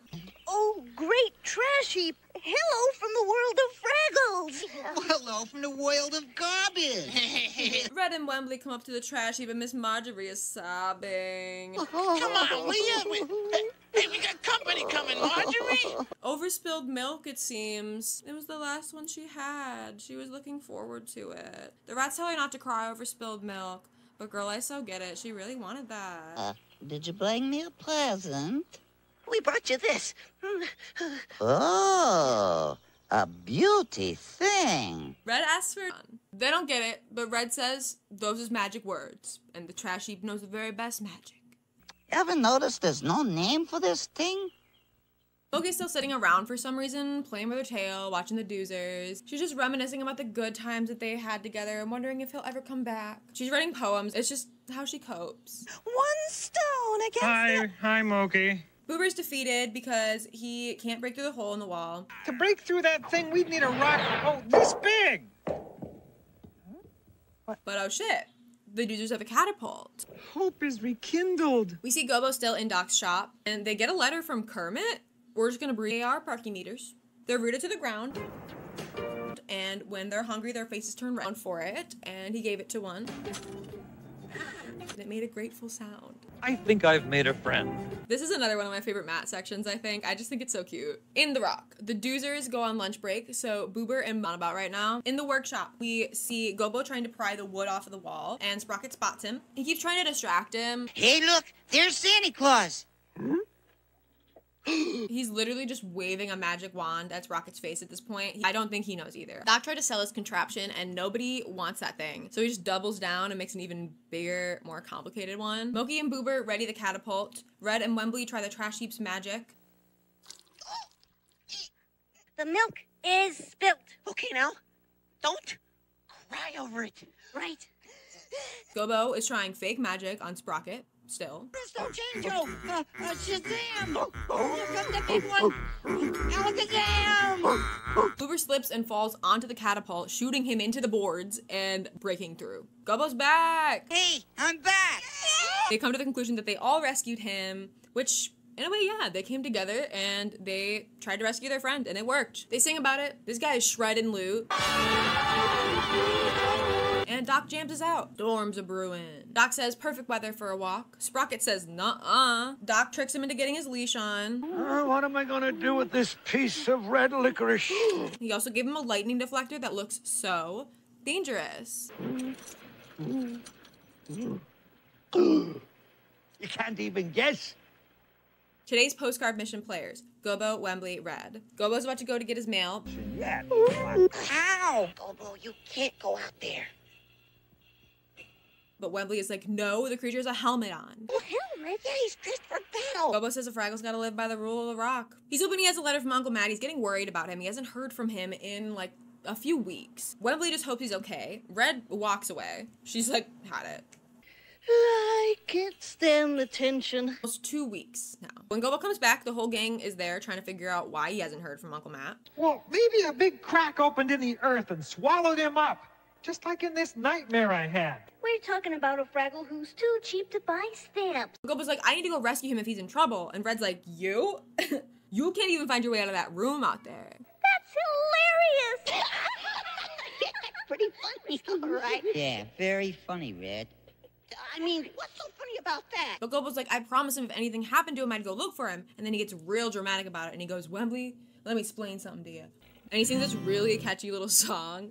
Catch a tail by the tiger, take the horns by the bull. This one gets stuck in my head a lot too. Death and taxes and all. Boober's doing laundry and he's like, I'm telling you, sometimes dream stuff does come true. The earth just cracked open and there was this big pit full of germs. You're fantasizing again. This was no fantasy. This was a prophetic nightmare. Red comes in and she's like, Gobo, you're still here? Did you get a postcard? Or are you getting ready to go? Like, what's up? And he's like, I gotta talk to the trash heap, get my gear together. Why, I reckon I'll be dusting the tunnels round about doozer dawn tomorrow. Oh, how can you say that stuff with a straight face? Having absolutely none of it. He's full of shit. Gobo's pissed because he overheard them. And he's like, she doesn't understand me. You wouldn't get it. He reads the very first postcard he's ever received from Uncle Matt, which was also one of the first ideas that they've had for these sections. Uncle Matt's first task is to learn the language of the shiny creatures. Here. Matt, it said the shiny creatures were trying to communicate. Fortunately, I have an excellent ear for foreign languages. He compiled a dictionary of shiny creature language.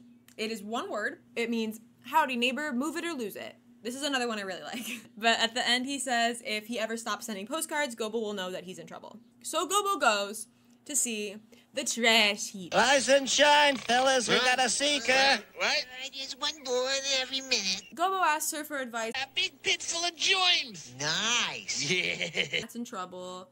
And she's like, oh, you're Matt's nephew. I know him. He was bugging me about that trip he was going to take. So I was like, go do it then. And Gobo's like, yeah, well, now he's in trouble. Why look for trouble? My advice to you, don't go. Gobo says, thanks, I didn't really want to go anyway. She says, don't worry about him, though. He's probably just got the flu. The trash heap has spoken. Yeah. Anyway, he comes back to the rock, wondering how he's going to tell the others. Meanwhile, the Fraggles are getting a surprise party together for him. They all hide quick because Gobo's coming. Jack! He's hyping himself up. He's gonna break the news to them that he's not going. Then they all pop out and they start singing at him about his journey that he is not taking. They also give him the sick jacket, and Boober gives him a stick to scare away germs. And I love Boober's verse here. And the earth will quake, and the world will shake, and the seas will rise around, and the great big germ like a slimy worm will come to drag you down. Gobo does not tell them that he's not going. He leaves, and Red catches him. Says he's gonna go practice for tomorrow. What he needs to practice, I don't know. Okay. Aw, Gobo, you don't have to keep pretending with me. I know you're not going anywhere. See you later, Red. She's like, he's not. No. In Doc's workshop, Sprocket is spooked by the storm and he wants to wear his lightning deflector to bed, so Doc lets him. Gobo is back out here too, and he's like, oh, this isn't so bad. And so it starts storming really hard and he gets spooked, and then he sees Sprocket and his lightning contraption, and he's like, nope, I'm out, and he runs back. The next day, Gobo gives Wembley a pile of rocks. He calls them smoothies. I love him. He's so cute. But he's like, oh my god. It's a prize. Only prize I ever won. What's it for? Pie eating. Honorable mention. The drama, acting like he's dying. Gobo's about to go off on his trip and he's standing there in front of the entire Fraggle population. They're like, this is it? And he's like, yeah, I feel stupid. Couldn't even be brave enough to tell you how I felt. And they're like, why go then? And he's like, because you guys expect me to. And they're like, we literally don't.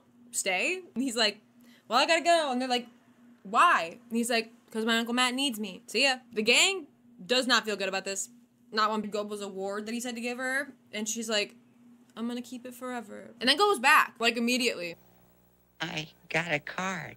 I guess Matt's fine. Red gives me the award back. I believe this belongs to you. He had the flu. Life is strange and mysterious. Oh, and if you're concerned about Sprocket's safety, surprisingly the lightning deflector works. He did get struck by lightning, and he was totally safe, but he loves it. Totally safe, I guess.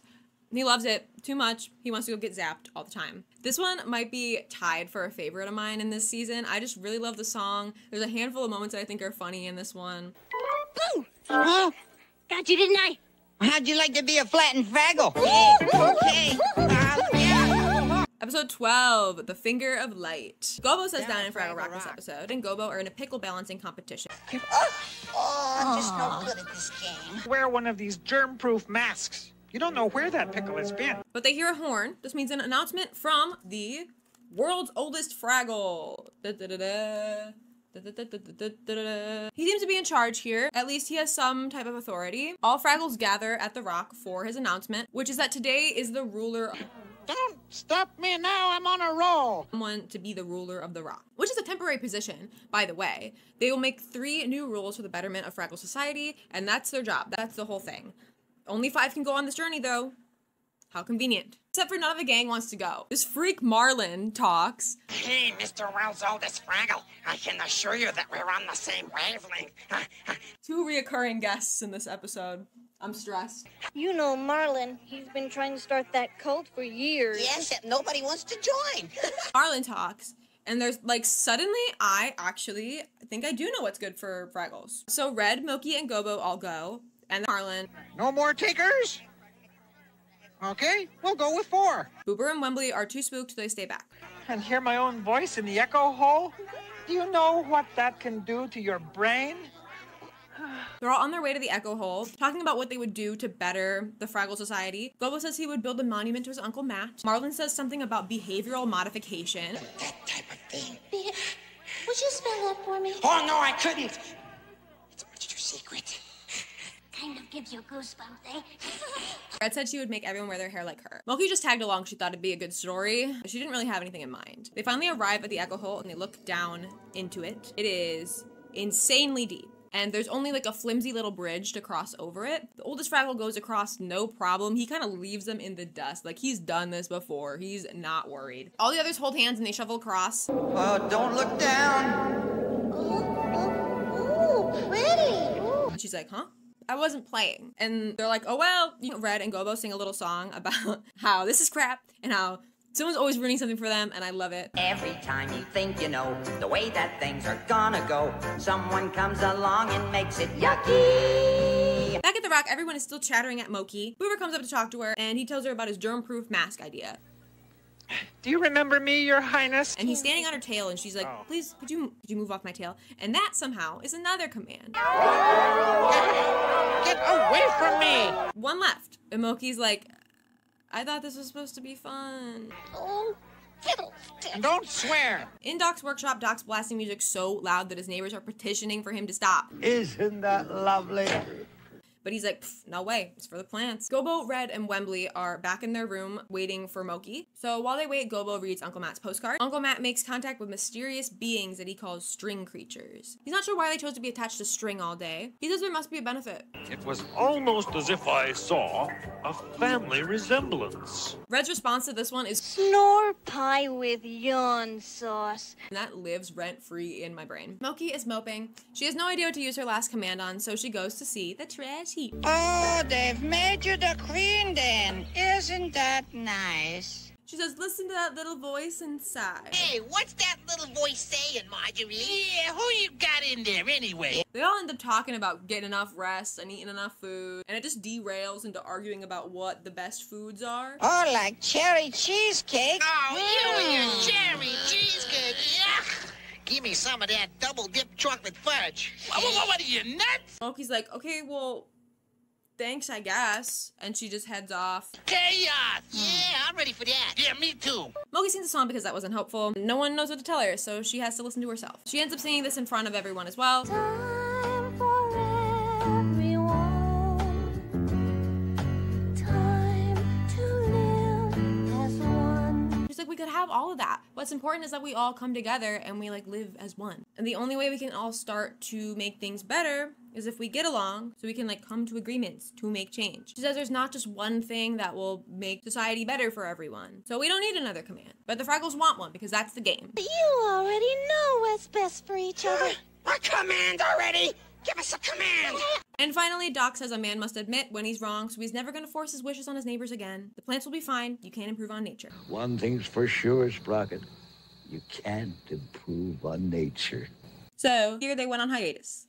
During this time, Duncan Kentworthy did his little switch to international producer, and Larry Merkin took over as producer here. He started to focus on balancing out the scripts with more like the Doozer and Gorg stuff, so you'll start to see that trickle in a little bit more in the next few episodes, as well as drawing attention to individual characters. So like less focus on Gobo, more focus on the rest of them. I don't have a Moki, I'm sorry. I need her really bad. She's expensive and hard to find one that's not ugly, so I'm kind of dressed like her. Anyway, oh, also, 2 of the puppets had plastic surgery. Gobo and Ma. So Gobo gets a little nose job. Apparently Jerry Nelson said that his beak looked like a Skeksis from The Dark Crystal, which I think is funny. So they rounded out his face a little bit more and shortened his nose a little bit. They tried to make him look a little friendlier, I guess. But this is the Gobo face that we end up sticking with. He also gets rid of the cardigan and swaps it out for a little vest. Ma gets a major glow up. She goes from this design with like the really long bangs and that like you are. I did not like it. But then the new one, we get this like cutesy look. Like her hair is all done up and her face is almost like pixie-like now to me. I don't know. I really love her. I think she's so cute. She has this little smile now. Big lashes. She's slaying. I want to say she gets a new outfit too. But I just think she looks actual builds of these a little bit more. Puppet anatomy, if you will. It's really interesting to me how they build them and the sets and materials they use and such. I'm not sure who will watch this video, if anyone. But if you did not know, I am an artist. That's kind of like the main thing that I do. So if you're into any of the art that I have in this video, most of it is mine. I do have a shop. I do have Fraggle stickers and these really cute Fraggle shaker charms if you're into that. I'm not gonna make any money off of this video. Definitely spent money and a lot of time on this. So if you'd like to support me in any way, that would be the way to do it. So anyway, I find it very interesting how they built this whole world. So I figured I would share what I found. I'll start with the set. Since there were so many different places in the rock, they would have to have many different scenery options available. I have to take this off, I'm gonna die. So, sorry, the illusion's a little bit ruined. So, all of their rock structures are, like, movable and rearrangeable. They could even, like, flip upside down. So they could move it all around however they needed to, like, make different places in the rock. They also used a lot of sheet moss, like, a lot of sheet moss. So, apparently, Fraggle Rock smells like damp sheet moss. Puppets. Each puppet builder got to choose which characters they wanted to work on, which I think is so cool. We're gonna start with the Fraggles. Gobo was built by Carolee Wilcox. Red and Wembley were built by Raleigh Crewson. Moki was built by Jan Rosenthal, and Boober by Leslie Ash. Each Fraggle puppet had a two-piece foam head that was hinged at the back with tape and then covered with fur. But the only exception here is Wembley. He had a one-piece mouth with a rubber interior, so he could be puppeted to hold the shape, but that could also be moved around to help with the different expressions. Another thing with Wembley is his eyes moving all around, which was an afterthought, so I believe there was a first puppet of him that does not have the rolly eyes, but the second one did. Their hair is made of feathers, that's why it's all like bouncy and flowy, and I love it. They plucked those like colorful feather boas, different ones of those, and they like twisted them into like a plug, and then would stick the little plugs onto like a net so they would make a wig for them. Red's hair is so wild that if you see her with her hair down at all, that's a different puppet. Snap-on limbs, even the half bodies had snaps for legs too, but if they gestured too hard, limbs would just kind of go flying across the set. Fraggle arms are controlled by, I never noticed this, but that means there are live hands in there, like puppet gloves. With these kinds of puppets, the main performer is puppeting. It'd be the head as well as the left hand. And another performer will be right-handing, which is literally just being the right hand of the puppet. Moki is the only one like this though, because she is often painting or journaling, so that would require like the full mobility of your hands there. Other Fraggles would hold things with either like double-sided tape, or if it was super heavy, they would have to either sew it on or glue it on with like safety pins holding the arm on. Gobo mainly, but I assume the others would be like this as well. Fraggle tails had surgical tubing in them, so they would be like springy. I love that. The wardrobe designer, Polly Smith, also used this a lot in the hems of their clothing to give it the same effect. The tails had wire attached to them that would like kind of looped on one end, and it had like a counterweight. So the puppeteer would slip their hand through the loop and it would just kind of go. You didn't have to like separately move the tail, it just kind of did its own thing as they moved. All of the background Fraggles used the same base pattern as in outfits. They also had some radio controlled Fraggles for the songs that required like a big ensemble. Gaggles, they were just to fill out space, and there were 6 groups of 4 at first, but they later added 24 individual ones, and they would also get possessed by the fire station signals, so sometimes the singing Fraggles would just be like I don't know where else to put this, but I think it's funny. So one night, Leslie Ash, Boober's maker, one night she was working on him at home, and she has to work, and she puts her bag below her on like, I think she's on like public transit, near the heater, not thinking barge glue reactivates when heated. So she takes him out of the bag in just as many pieces as she had the night before. So henceforth, Murphy's Law was Boober's Law, and I really just love that. Like that's just, yeah, of course that happened to Boober's puppet. Sprocket was built by Tim Miller. He was also a live hands puppet inside of Sprocket's body without bumping into Steve Whitmire, who was doing the other parts of Sprocket. They had to do personally, but I think everybody else needs to. Doozers We're just little guys. So at first they were trying to control them with rods, but they proved to be clunky because they're so tiny. So they ended up having radio-controlled mouths that one puppeteer would be controlling, while the other controls like arms and legs with the rods. I want to say this is also how they did the teeny tiny little Fraggles that I love. The Gorgs were a whole situation. The bodies were built by Connie Peterson and the heads by Tim Miller. The costumes had to be light enough so that the performer inside had like a full range of motion still, but also padded enough so that if they fell, because they're gonna fall, they're like big clowns, so when they fall they wouldn't get hurt. The solution for this, layer on layer on layer of like tutu ruffles on the inside. But this is kind of hard to explain without seeing it because I've only read about it. I wish I could like see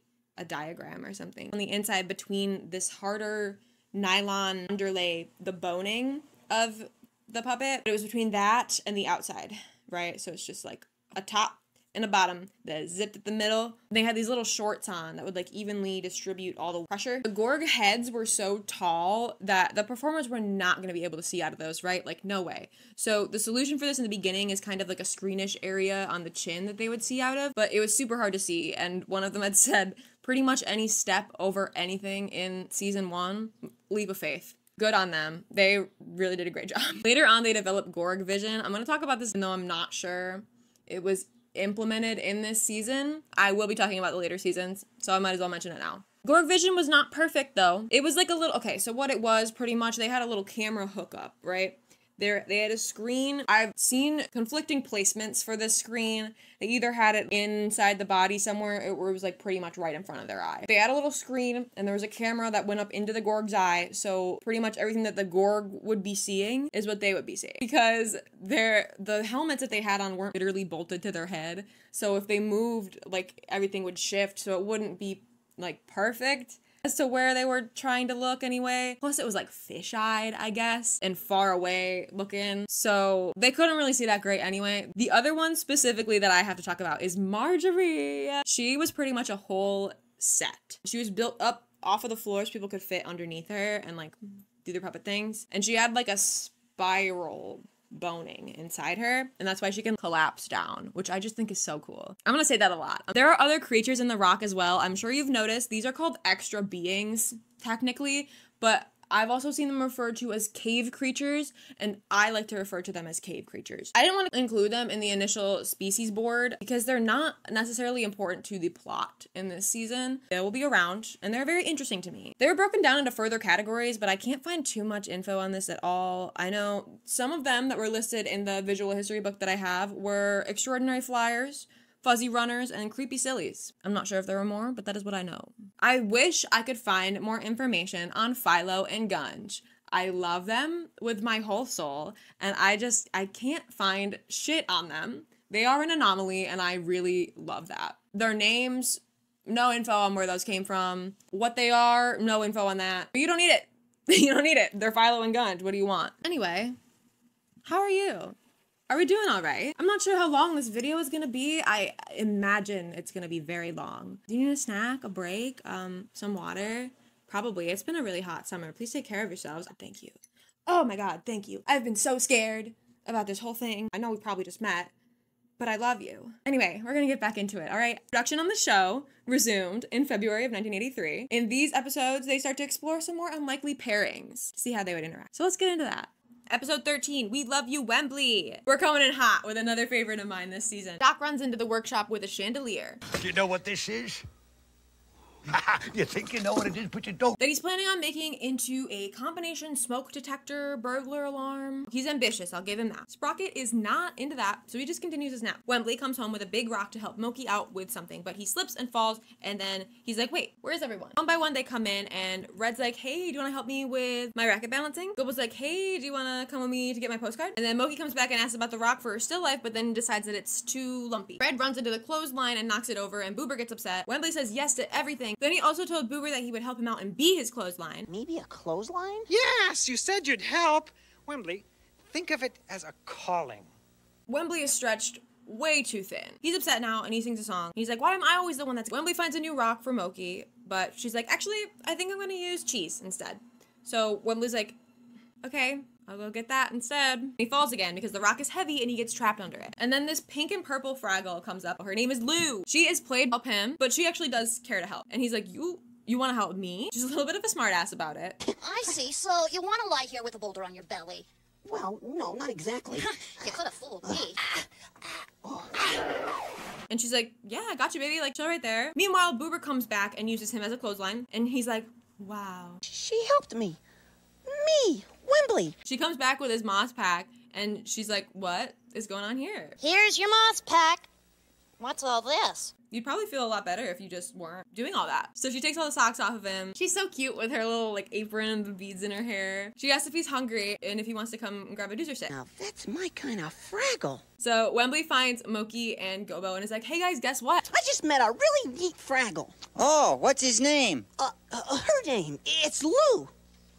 Her name? And Wembley says that he likes her and would love to get to know her better. Gobo's like, no time, I gotta go get my mail. Moki's like, you're in love. He's like, I didn't say that. Well, why not? It's perfect. And she says a very romanticized version of the thing that he just told her. He's like, oh, I'm in love? I mean, she is nice. And she's like, see, you are. And Gobo's like, no. Wembley being Wembley is all over the place with it. So now he can't let this go.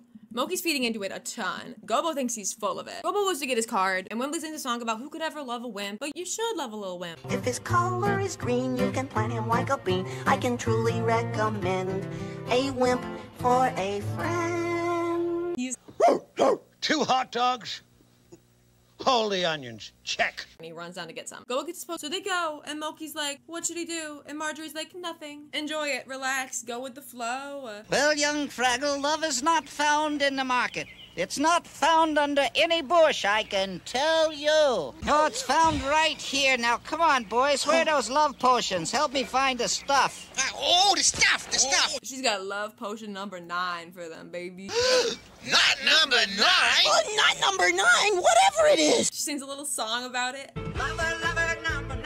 Don't you pout and don't you whine. He gives him the potion. Oops, so she forgot to tell him. It only lasts for 20 minutes. The rats are like, he'll find out soon enough. Trashy and broken. As Wems and Moki are walking back, she calls him Wembles, which I love. But Moki is too caught up in the fantasy. Junior grabs Wembley. Oh, I know lots of terrible things to do to a Fraggle. Little Wembley with the potion. But Moki tells him now Wembley is the love of his life. And he plops him down right into the well, and he lands in the Fraggle pool, but the potion spills all into the water. And they all start falling in love with him. They all get so horny for Wembley here. It's the funniest thing to me. Darling! Beloved! Sweetheart. Sugar lips. The red lighting and their tiny little pupils kill me every time. The way they just dogpile him. Boober? Just Boober? What? Boober? They're in love on a normal day, okay? They're in love on a normal day. Why am I letting them do this to me? It wears off pretty fast, though. Am I holding Wembley? Hi. Like, everyone's telling me how I feel about you, but I like you. I want to spend more time with you. I like doing stuff with you. Do stuff for me. So I'm gonna go hang with my friend Lou. And they're like, oh, yeah. Totally, yeah, go ahead. And they skip off singing his little wimp song. And how could anyone ever have any fun if she never learned to love a wimp? Let's check up on Sprocket. Oh, he fell asleep holding the chandelier and it fell on him. Oh my god. Whose idea was this dumb chandelier anyway? I hate chandeliers. Doc is back with his food though, and it's okay. Rocky's all good. He's fine. I love this episode. The Wembley number 9 sequence is so good. Aside from that, it was an interesting thing to portray because like this thing happens so often, especially with like younger kids, where they'll have a friend, other people in their lives will like impose this romantic sort of connection upon them when that's not always true, and that can happen at any stage of life too, honestly. I don't know how to like segue into this idea where people are like, ooh, she's in love with you, even though they were just like basic human decency level nice to each other. That type of projection ends up, I feel like, giving people a warped idea of what love is, or like what somebody showing affection would look like, if that makes sense. I feel like the people please, but Wembley was able to stand up for himself and communicate to everyone what he wanted. He was able to be like, hey guys, I need to do things for me. Oh well, love him and leave him. Yeah. Episode 14, The Challenge. Sprocket comes back from chasing Mr. Schimmelfinny's cat around the block again. Doc has finished his very own computer. He goes through all the software that he has and he finds Zombie Attack. They're both like, Zombie Attack. Zombie Attack. Red is walking through the tunnels and she's pissed at Gobo. She's not taking his crap anymore. What is this I hear about a picnic today? Yeah, Gobo decided. Yeah. Oh. Gobo decided that that is the plan today. His Uncle Matt has some really cool maps of the area, so they're going to the Yellow Cavern to picnic. There's a swimming race, and Red's like, postpone the picnic. Why do you always gotta decide? And Gobo's like, I don't know, I guess any one of us could be the leader. Oh, good. I'll take the job. Her first decision is that the picnic is tomorrow. Sounds like an argument. Argument nothing, it's an attempted coup. Gobo says, no, leadership takes special qualities. And Red's like, what that means? Boober comes up and he's like, you should not be fighting. Good grief, the very fabric of society is breaking down. Gobo says he should be leader because Uncle Matt has taught him so much. Red says that's a bunch of crap, it's all a fairy tale. Decisive action in times of crisis. How so? Like when he met the mouth burners. Today's Uncle Traveling Matt section was banned. They omitted it from the Apple TV episode because, woo, yeah, cigarettes and children's media. These silly creatures use tubes to light fires in their mouths. He says this is clearly dangerous, but they keep doing it. It is obviously very unhealthy for them. One of them caught an out-of-control fire, so he went to help them, but he did not love that. Red still insists it's a fairy tale. So Boober is like, screw this, we're going to the trash. He to Junior. We check up on Doc and Sprocket, and they're taking turns playing their game. Sprocket is schooling Doc. Doc challenges him to a match. Think I can't beat you, kid, don't you? You'll be sorry for this, Sprocket. I'll mop the floor with you. The Fraggles wonder what Junior even wants with them. They hope that he doesn't want to eat them. I'm not even sure that the Gorgs eat Fraggle. That's a whole other issue. They don't know that. Ma Gorg is telling Junior about the Great Gorgic Myth. A guy finds a genie lamp and gets 3 wishes. Young, handsome, brave, godlike Gorg. Like you.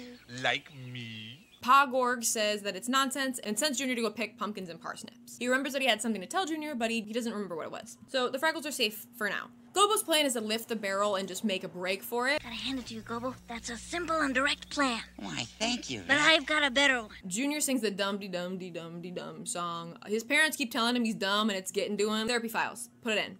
He'll probably get over it. I wish I had a song to sing that wasn't only dum-de-dum-de-dum-de-dum. He just wanted to catch the Fraggles for his mom for some reason, but his dad keeps giving him dumb jobs to do. He wishes he was the Gorg that had a genie to grant him wishes. All he wants. The Fraggles go to lift the barrel just as Junior sits on it and traps them. Red starts ghost talking to him. Again. Junior Gorg! And he believes her, of course, and she asks him what his wishes are. A pony would be nice. Oh, what else? Oh, wishes. Let me see. Peace in the universe. Chocolate gum dot for my daddy. But his dad comes out and is like, hey, are you all right, boy? And he's like, huh? Yeah, don't worry about it. And his dad's like, okay, well, I remembered that I had something for you under that basket. And he's like, no, you can't lift the basket. And he's like, why? He's like, your ears will fall off. Honest, they will. I know. That's what Red told him. So he sits on the basket again to keep him from lifting it. Trap Fraggles again. In the workshop, Doc kicks Sprocket's butt this round, and Sprocket goes to play again, and the neighbor calls. Actually, there is And they end up talking about the game, but Schimmelfinny has a higher score than both of them. So now he's in on the challenge too. And he's like, you sound unwell, young Gorg. Oh, it's just a cold. It sounds like Gorgliosis. What? He's like, don't worry. Gorgliosis doesn't last long. You'll sneeze one more time. Then I'll be cured? Then you'll be dead. This makes Junior panic. I don't want to die. I have other plans. And he thinks that he died. And the Fraggles escape the basket because Junior thinks that he can't move.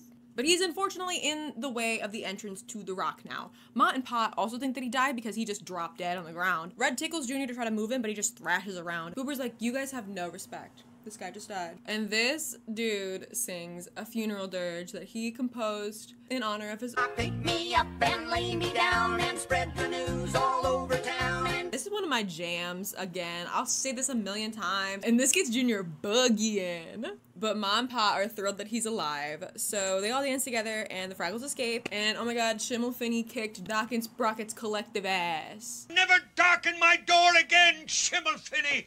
They're like, let's do something else. I get so distracted by the song in this one that I forgot what the episode is about. I do it every time, and I did it while I was scripting this. They really played us out there, though. But this one does show how, like, Red and Gobo work together pretty well. Like, they might butt heads sometimes, but, like, they both pull their weight, you know? Gobo is technically the leader because I guess he always pulls through most of the time. Without his friends, he wouldn't really be much at all. Each of the Fraggle Five kind of come together to make a whole character in itself, if that makes sense. Their strengths all even each other out. Each is important and will have a role in getting them through whatever scenario that they're in. Check out my new invention. It's a robo-dog that will get the paper for me. Electronic steam-powered dog. He calls him the Rocket Sprocket. And Sprocket is not thrilled about this. In the tunnel, Wembley and Boober. Boober has a lucky bottle cap from the trash heap, so he brave deeds and heroic acts. Wembley's like, ooh, like what? And he's asking him all these things that he can do, and he's like, psh, yeah, no problem. And then he's like, can you go into outer space? And he's like, maybe. Actually, yeah, here goes. But Wembley's like, no way, you'll be mangled. You can't go. You don't believe in magic, do you? I believe you'll be killed, Boober. And he tries to stop it, and in their scuffle, Boober drops his bottle cap into a bottomless chasm. It's at the bottom of that bottomless chasm. Boober is obviously upset, so he sings a little bluesy song as he walks away to go see the trash heap. People say they're happy, but people are wrong. There are some interesting various cave creatures here. Do but do yourself. Marjorie. Okay, this is a trash heap segment. Here we are, Marjorie. Yeah, we bring you your latest treasures. So the boys have brought her some new Boober arrives. Things have turned out badly, as I knew they would. He says he lost his lucky bottle cap, so she gives him a lucky blanket. She says the last owner of this blanket was so lucky. Maybe he just wanted to share the wealth. It makes you a better person. He's suddenly so much better, and he sings like the same song, but kind of happier now. Back in the rock, Moki is getting ready for her play. Thank you. Everybody, dress rehearsal in 3 minutes. Yes. Thank you. Boober.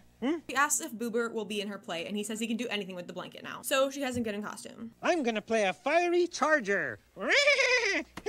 Moki tells Boober that that is Gobo's costume. He's actually the back end of the fiery charger. He doesn't want to be the butt, though. He's not thrilled about this. Moki gets distracted by his blanket, and she's like, where did you get that? And he's like, the trashy gave it to me so I could be in your play. And she takes this as it being for her play, so she takes it, and she's like, it'll be a great costume for Red. It gave me somebody else's lines for this scene. Let's see. You say, I know my prince will come and rescue me. Who needs a prince? I can rescue me. Wembley comes along and accidentally smacks Boober with a ladder. He just finished painting all the sets. And we see Red just swinging through the freshly painted set, totally ruining Boober's blanket. He is furious. In the workshop, Sprocket is still not thrilled about the Robo-Dog. He thinks that Doc likes him better, and he just wants to fetch the paper again. Doc has his complaints about the Robo-Dog, though, like it keeps chewing through his crosswords. He's like, I'm gonna fix it though, it'll be fine. The gang gathers. Red apologizes for ruining Boober's blanket. I'm sorry, Boober. I didn't know the paint was there. They planned this, Gobo. They're all trying to apologize, but he's not having it. But of course, it's postcard time. Uncle Matt says sometimes it's impossible to get rid of things that you don't want. Sometimes it's impossible to keep something you do want. Shh. He tries to help. What's that silly object? A boomerang. Fortunately, Gobo, I am an expert in such matters and can get rid of any stick, even a magic one. It is often painful to part with magic objects. Love, your uncle, traveling the... A lesson for us all. Boober is still not having it. Gobo says that they should talk out their differences. Maybe he's sulking. That's what you call it, Boober, right? You're sulking! Moki says you don't have to kill him. We're going to the Hall of Justice. Boober is preparing a short speech. Before they go, they have to say the oath. They have a lot of oaths. I swear to be fair, and treat everybody as if they were me. Oh, that's kind of cute. Anyway, here they are at the Hall of Justice. The jury is ready, but Boober isn't ready with the speech yet. They keep Boober's blanket on the table as evidence, and also they have blueberry juice out for some reason. Oh, hey, Boober, would you like some blueberry juice? What? You want to drink juice in a sacred Hall of Justice? Chair recognizes Boober Fraggle. Red is out of control right now, just like fully out of line, making a joke out of everything. Since Gobo is chair, she makes herself the chest of drawers. Wembley's the sofa. Moki's the chandelier. In her jest, calling Boober the shelf, she knocks over the blueberry juice like all over his blanket. Why not let Boober be the doormat? You could walk all over Boober. Boober's speech that he's using to clean it up. Boober's kind of done. Boober's just, he's had enough. Even you think it's a joke. Me? Yes, you joke about everything I care about. He's like, screw you guys, I'm out of here. Moki and Red decide to take this to the trash heap. Why, the trash heap knows everything. I know the answer to 7 across. 7 across, an 11-letter word meaning life of the party. Maximilian, my uncle. Oh, The trash heap's Uncle Maximilian put that in. And that's not how you spell Maximilian. That's the way Uncle Max spelled it. With a Q? Red explains that they've damaged Boober's magic blanket, and the trash heap and the boys are real caught up in her crossword. So she says something totally unrelated. Meanwhile, Red is trying to clean the stains out of the blanket. That thing shrunk. No one knows about laundry except Boober. I can guarantee you they all just throw their laundry into like one load and then Boober separates. They're realizing that just because that they think something is silly doesn't mean that that's drags Wembley's body through the door, and he's like, we gotta help him. It's all my fault, I knocked him out. And Gobo goes to get him a moss pack, Moki goes to get a blanket, and Boober puts the teeny tiny little wet blanket on his head. Red says that she feels responsible because she ruined the blanket in the first place. Boober keeps saying that it was his fault because he got angry in the first place. And Wembley's like, no, the whole time. But he finally wakes up and he says that it's his fault because he lost the magic bottle cap and then he painted the trellis. And Boober's like, oh my god, you're okay. And he's like, yeah, thanks to this wet blanket. And Red's like, oh, yeah, sorry. I tried to fix it, but it shrunk. I don't care about my blanket. You don't? I care about Wembley. Really? His friends is more valuable anyway. And Boober starts teaching them laundry tricks. And he's so excited about crosswords for him. And he did it in ink. Hope you don't mind. Episode 16, Capture the Moon. It's a full moon. I knew it. Sprocket is howling. He can never sleep with a full moon. Sprocket doesn't want to howl. It's just in his nature. Night of the full moon. First, turn the page. Back in the rock, Moki wakes up the gang, who are all just... Anyway, it's because she hears music. The ceremony of the moon has begun. Gobo is moon greeter. Everyone is so excited. Moki asks what he's gonna do to greet the moon, and he was gonna sing a song, but he changed his mind. He had a dream, so now he has something planned, and it's a secret. Last month, Finny Fraggle wrote and recited 74 verses of an ode to the moon. It was rapturous. Is rapturous the same as boring? I don't think so. Then she's wrong. He says he's doing something way more exciting, and they can all help. He's gonna do something stupid, like read a postcard from that goofy uncle of his. Red has long-standing beef with Matt, and it's so funny. Anyway, the procession is coming. They're singing a song. I fear that like every song in this show will be stuck in my head after these videos. It's the monthly festival of the Fraggle Moon. The world's oldest Fraggle is the head of the ceremony. I'll put him back up on the board. Each month, a different Fraggle gets to welcome the moon. And this month, it's Gobo. They must call forth the moon, so Gobo sings a little bit of that song from a minute ago. Moon, moon, magic light, come and touch our lives tonight. And I love how important the moon is to them. It just feels right to me. They look into the water of the pond and see the reflection of the moon. They love the Fraggle moon because it swims in the water. Interesting. We see the Gorg's castle and hear Junior having a nightmare. His mom comes in to comfort him, and he keeps having the same dream of Fraggles crawling all over him. Me with mice and frogs, honestly, once a month. And if they captured it, they could have it every night. Most of them think it's dumb. Gobo and Moki and Wembley do not think so, though. Back at the Gorg castle, Ma Gorg is like, it's only a dream. Pa's trying to sleep, so he starts bitching. Sleep in the garden! Yelling Pa threw me off because I can hear like every character Jerry Nelson plays at once for some reason. I don't know. But he makes Junior go get him some water before he goes back to sleep, but of course Junior drops the cup into the well. So the cup falls into the Fraggle pond and starts to make the moon disappear. Junior then falls in after it and gets his head stuck in the well. So now all the Fraggles see is big Junior face from above. Totally blocking the moon now too, so that's just gone. Fraggles think it's a monster and they start panicking. Gobo, Moki, and Wembley all plan to capture the moon back from the Gorgs. We'll set you free if you give us back our moon. Give you the moon? I can't do that. Can't or won't? Both? Junior says this must be his nightmare because the Fraggles are everywhere. Gobo says he wish he were asleep because then they could go up and grab the moon. But Moki says they could sing the moon lullaby, maybe that'll help him go to sleep. They do, and he does. And then the rest of the Fraggles fall asleep too. It's just nap time now. Pa comes out of the castle and he saves Junior and he's like, you keep dreaming about Fraggles on the full moon. Distract yourself. Count all the stars in the sky. Oh, this is gonna keep me awake all night. Yeah, 5?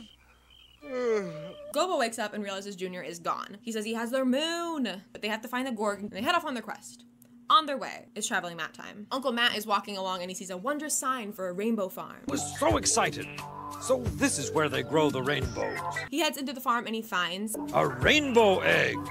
I was going to watch the actual birth of a rainbow. Unfortunately, he fell asleep waiting so long, and when he woke up, it had already hatched. He looked out the window and saw the rainbow over the sky. Oh, how quickly they grow up. The gang heads off to get their moon back. Junior's passed out, so they decide to just go up and search him. Nothing in his ear or his mouth. Junior sneezes and rockets Gobo. They worry that they'll never see the moon again. For all I know, Fraggle Moon can't live out of water even for a little while. They fear the moon is dead. Babies. They're so precious. Checking in on Doc and Sprocket. Doc is playing a hypnosis record for Sprocket to get them to sleep, but it only works on Doc. Sprocket just keeps howling. Sprocky.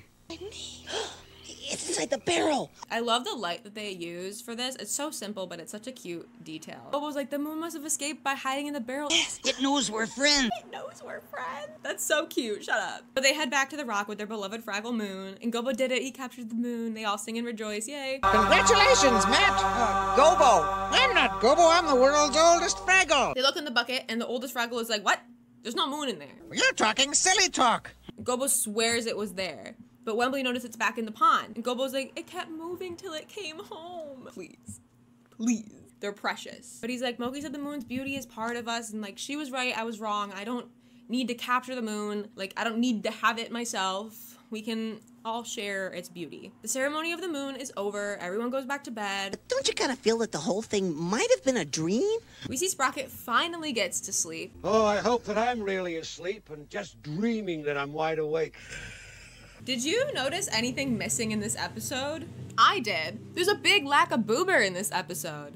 I've heard it said that it's because Dave Goelz is also the world's oldest Fraggle, but they've been in the same episode before, so that doesn't make any sense to me. I'm gonna myth bust that one. I'm gonna say that that one's not true. He wasn't even in this that much either. There's other episodes that feature both characters. Dave Goelz, Fraggle Rockcast, if you're listening, please, where is Boober in the Capture the Moon episode, please? Another way that all three worlds are connected is by the moon. I just love that a lot, and I like that Moki said that it's a part of them, and like they don't need to physically have it. They can't control nature, only work with it and appreciate all it has to offer us when it offers it to us. But also, connection, dreams. Doc at one point has a dream about trying to capture the moon. I think it's toward the beginning. Junior's not even sure if he's further and say the Fraggles are one's inner child while like the Doozers are what society turns us into in order to hold things up to their standards. We need to find a better balance. We got too much Doozer happening. Anyway, I could probably get further into that if I wanted to, but it's getting late and I'm rambling. This episode is one that I'm keeping on the back burner because I want to eventually break down the lore and like the Fraggle belief system. But that would be a lot for right now. We're gonna have to get into like the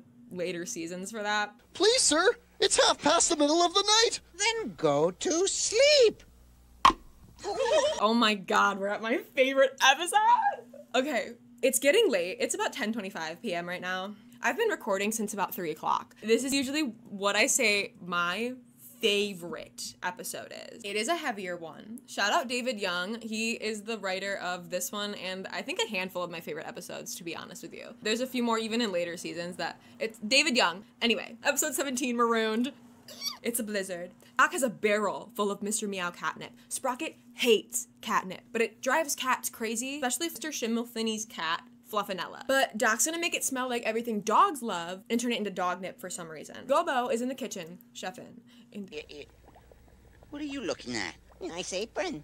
Oh, come on, it's Moki's. Wembley's there too. They're wondering where Red is. They're getting ready for a surprise party for Boober's birthday. Gobo sends Wembley to go find everyone else. Moki and Boober are on their way to go see the trash heap because it's tradition to get some of their wisdom on your birthday. On my birthday, I worry about the Grim Reaper. But Boober, the time to worry about the Grim Reaper is when you stop having birthdays. Red is picking lima beans and she's like, this is dumb. Boober won't even appreciate this anyway. But Moki and Boober come across her and she's like, oh, just doing a favor for Gobo. Don't worry about it. Moki's like, oh, you're just in time. Boober's gonna go get some birthday wisdom. Come on. And they all go. She says, some things are worth worrying about, and pending doom is not one of them. Life is for living! Listen to Big Mama Trash. And she sings a little song about going with the flow. If you're gonna grow, you know you gotta go with the flow. Wembley catches them on their way back. He whispers something about the surprise party to Moki, and suddenly they have to go. Boober's convinced something terrible is gonna happen, so Moki sends him and Red on a little adventure to distract him. They go to the Spiral Cavern. Moki says it's a great place to focus on the positives. Okay, come on, Boober, let's go have ourselves a laugh riot. There's bats in that cave. Red is into it. Boober is worried about everything. Closed spaces and death and pain and spiders and words with R in them, and do you want the whole list or just a general overview? until a rock comes crashing down and chases them Indiana Jones style. Meanwhile, Elkie is helping out with the soup. Gobo still has to make some improvements. Uncle Matt has out in outer space. You know what time it is. Uncle Traveling Matt is sitting by a giant Fraggle pond, and he's very hungry when he notices two silly creatures eating a very interesting kind of food. They chewed and chewed and chewed, and they seem to like it. I hinted politely that I might be pleased to share their snack.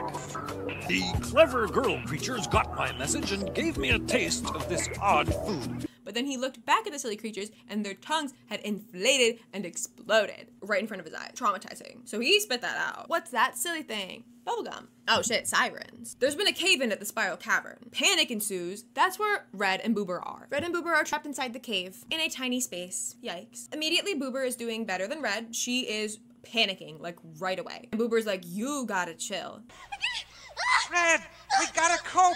If I can cope, anybody can cope. The rest of the Fraggles go and get Felix the Fearless. He's the rescue squad guy. He is pretty much useless. He appointed himself this job because nobody else wanted it. So Gobo pretty much leads here anyway. Red and Boober are back in the cave, and this is one of my favorite moments in the whole show. And if I cry, shut up. Surprisingly dark. I'm gonna try to play the clip if it lets me. I don't want to die here. It doesn't help to be afraid. How come you're not afraid? You're always afraid. It's funny.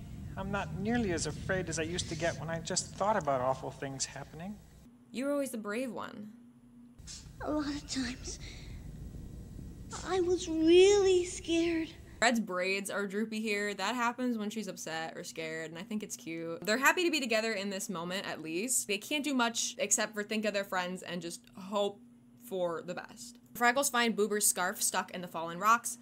I'm focusing on them. She's focusing on them.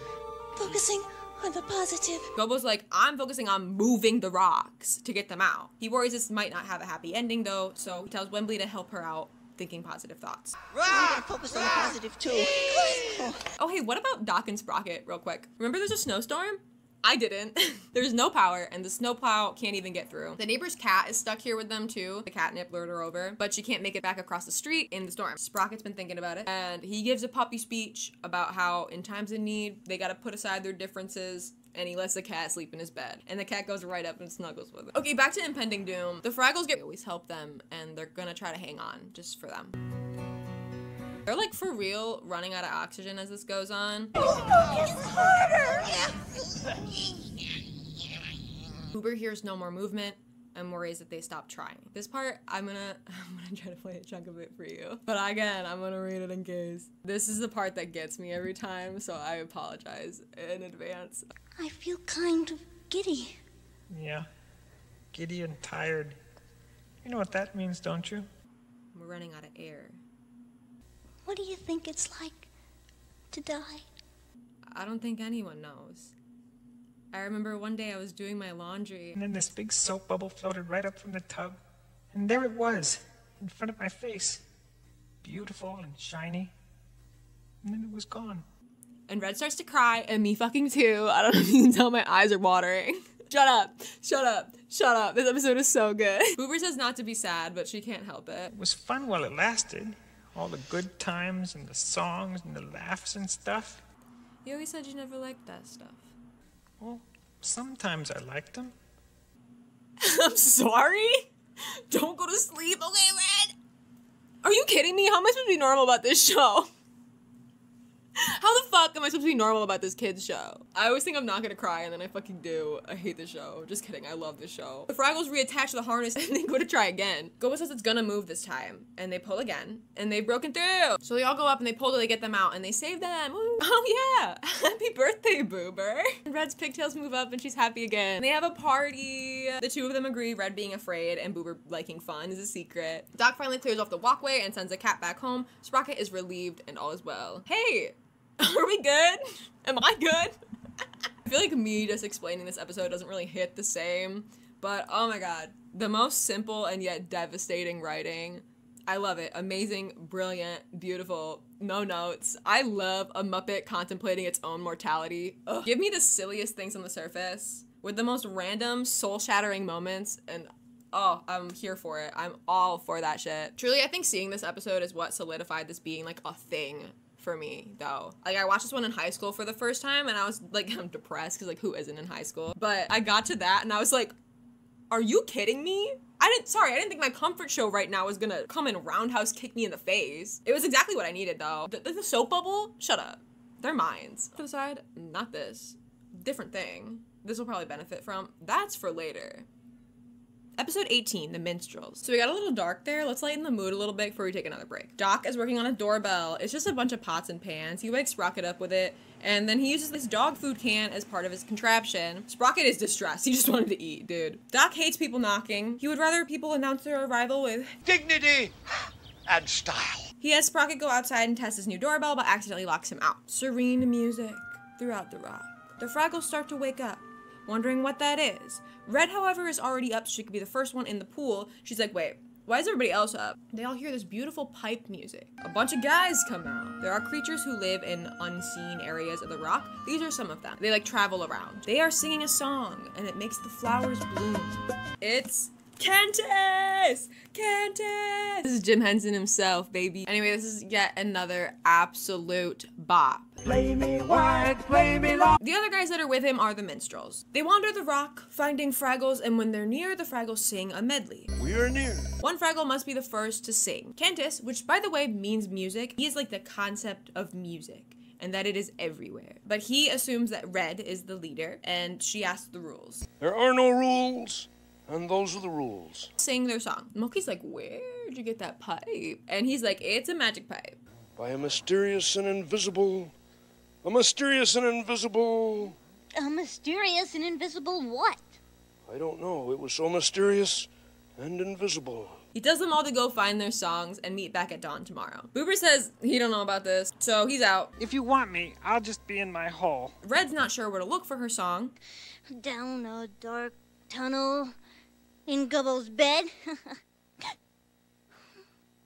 don't get it. Wembley and Gobbo have already found their songs. Red's like, they have songs in their heads. Moki admits she's having a hard time though. And Red's like, oh my god, me too. And then she's like, oh, between picking 4 of them. And she's like, okay, I gotta go. The minstrels are just jamming, and Red's like asking for a friend. What would one do? It says that she must look inside the outside. Who is this guy? He offers Wembley to play his pipe, and he chooses for it to play doozer music with its magic. Wembley wonders if it knows his song. It does. Same with Gobbo's. Candace won't let Red play it though. A song must never be played in order to be heard. Red's convinced that she needs the pipe because that's where her song is. And Red goes to Moki. Moki's like, I know what you're thinking. You don't need that pipe. You cannot steal that pipe. And she's like, it's not stealing this. I'm only doing this because you're my best friend. I still think it's wrong. But Red's like, okay, just chill. Like, keep watch. It'll just take a second.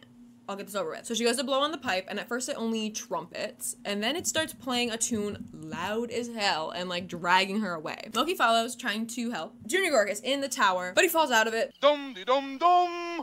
Day is gone and night has come! Whoa! And then he sees Red and Moki getting pulled along by the pipe, so he starts smashing at the ground. So anyway, it started blasting. We see Candace wake up for a moment and say, be still, pipe. And it stops moving, but Red's hand starts glowing. In Doc's workshop, his doorbell gets so out of hand, it's like a Rube Goldberg machine at this point, across the whole workshop. Sprocket moves just a little bit and sets it off. The neighbor drops by to give him a postcard, Uncle Matt card read by Doc this episode. Uncle Matt stumbles upon a new form of meditation. Lots of 80s malls in this series, by the way. What's that silly object? Mannequin. Having fun? He loves it. He says Gobbo should try it out sometime. Anyway, back to Red's glowing hand. She has the mark of the magic pipe. We are in big trouble. Red Fraggle, you took that pipe, not we. Red Fraggle, you took that pipe, not we. I'm delirious. What am I gonna do about my hand? Put it in my pocket. Emily and Gobbo come in, and they're like, what are you doing? We gotta go start the medley. I can't. Why not? Laryngitis. No, Red, you sound fine. They go out, and they meet everyone, and Candace says the medley cannot begin because his pipe is missing. Whoever took the pipe will bear this mark. This mark is the pipe's magic way of saying, mm-mm. It was all just a big misunderstanding. Yeah, it could happen to anyone. It could not happen to anyone. There was no misunderstanding. Moki tries to take the blame for it, and then Red's like, well, wait, no. But everyone's talking over her, so she just shows her glow hand like, ah! So Red explains what happened, and Candace says that she knew better. Magic is very powerful. She takes him out to where she dropped it, and he says that she has to go get it. And she's like, they're gonna kill me. And he's like, says who? So she goes over to get the pipe, and Candace has the pipe play Gorg music, so Junior just starts dancing, and she can get away safely. Now it's time for Red to sing her song, but she says it's still in the pipe.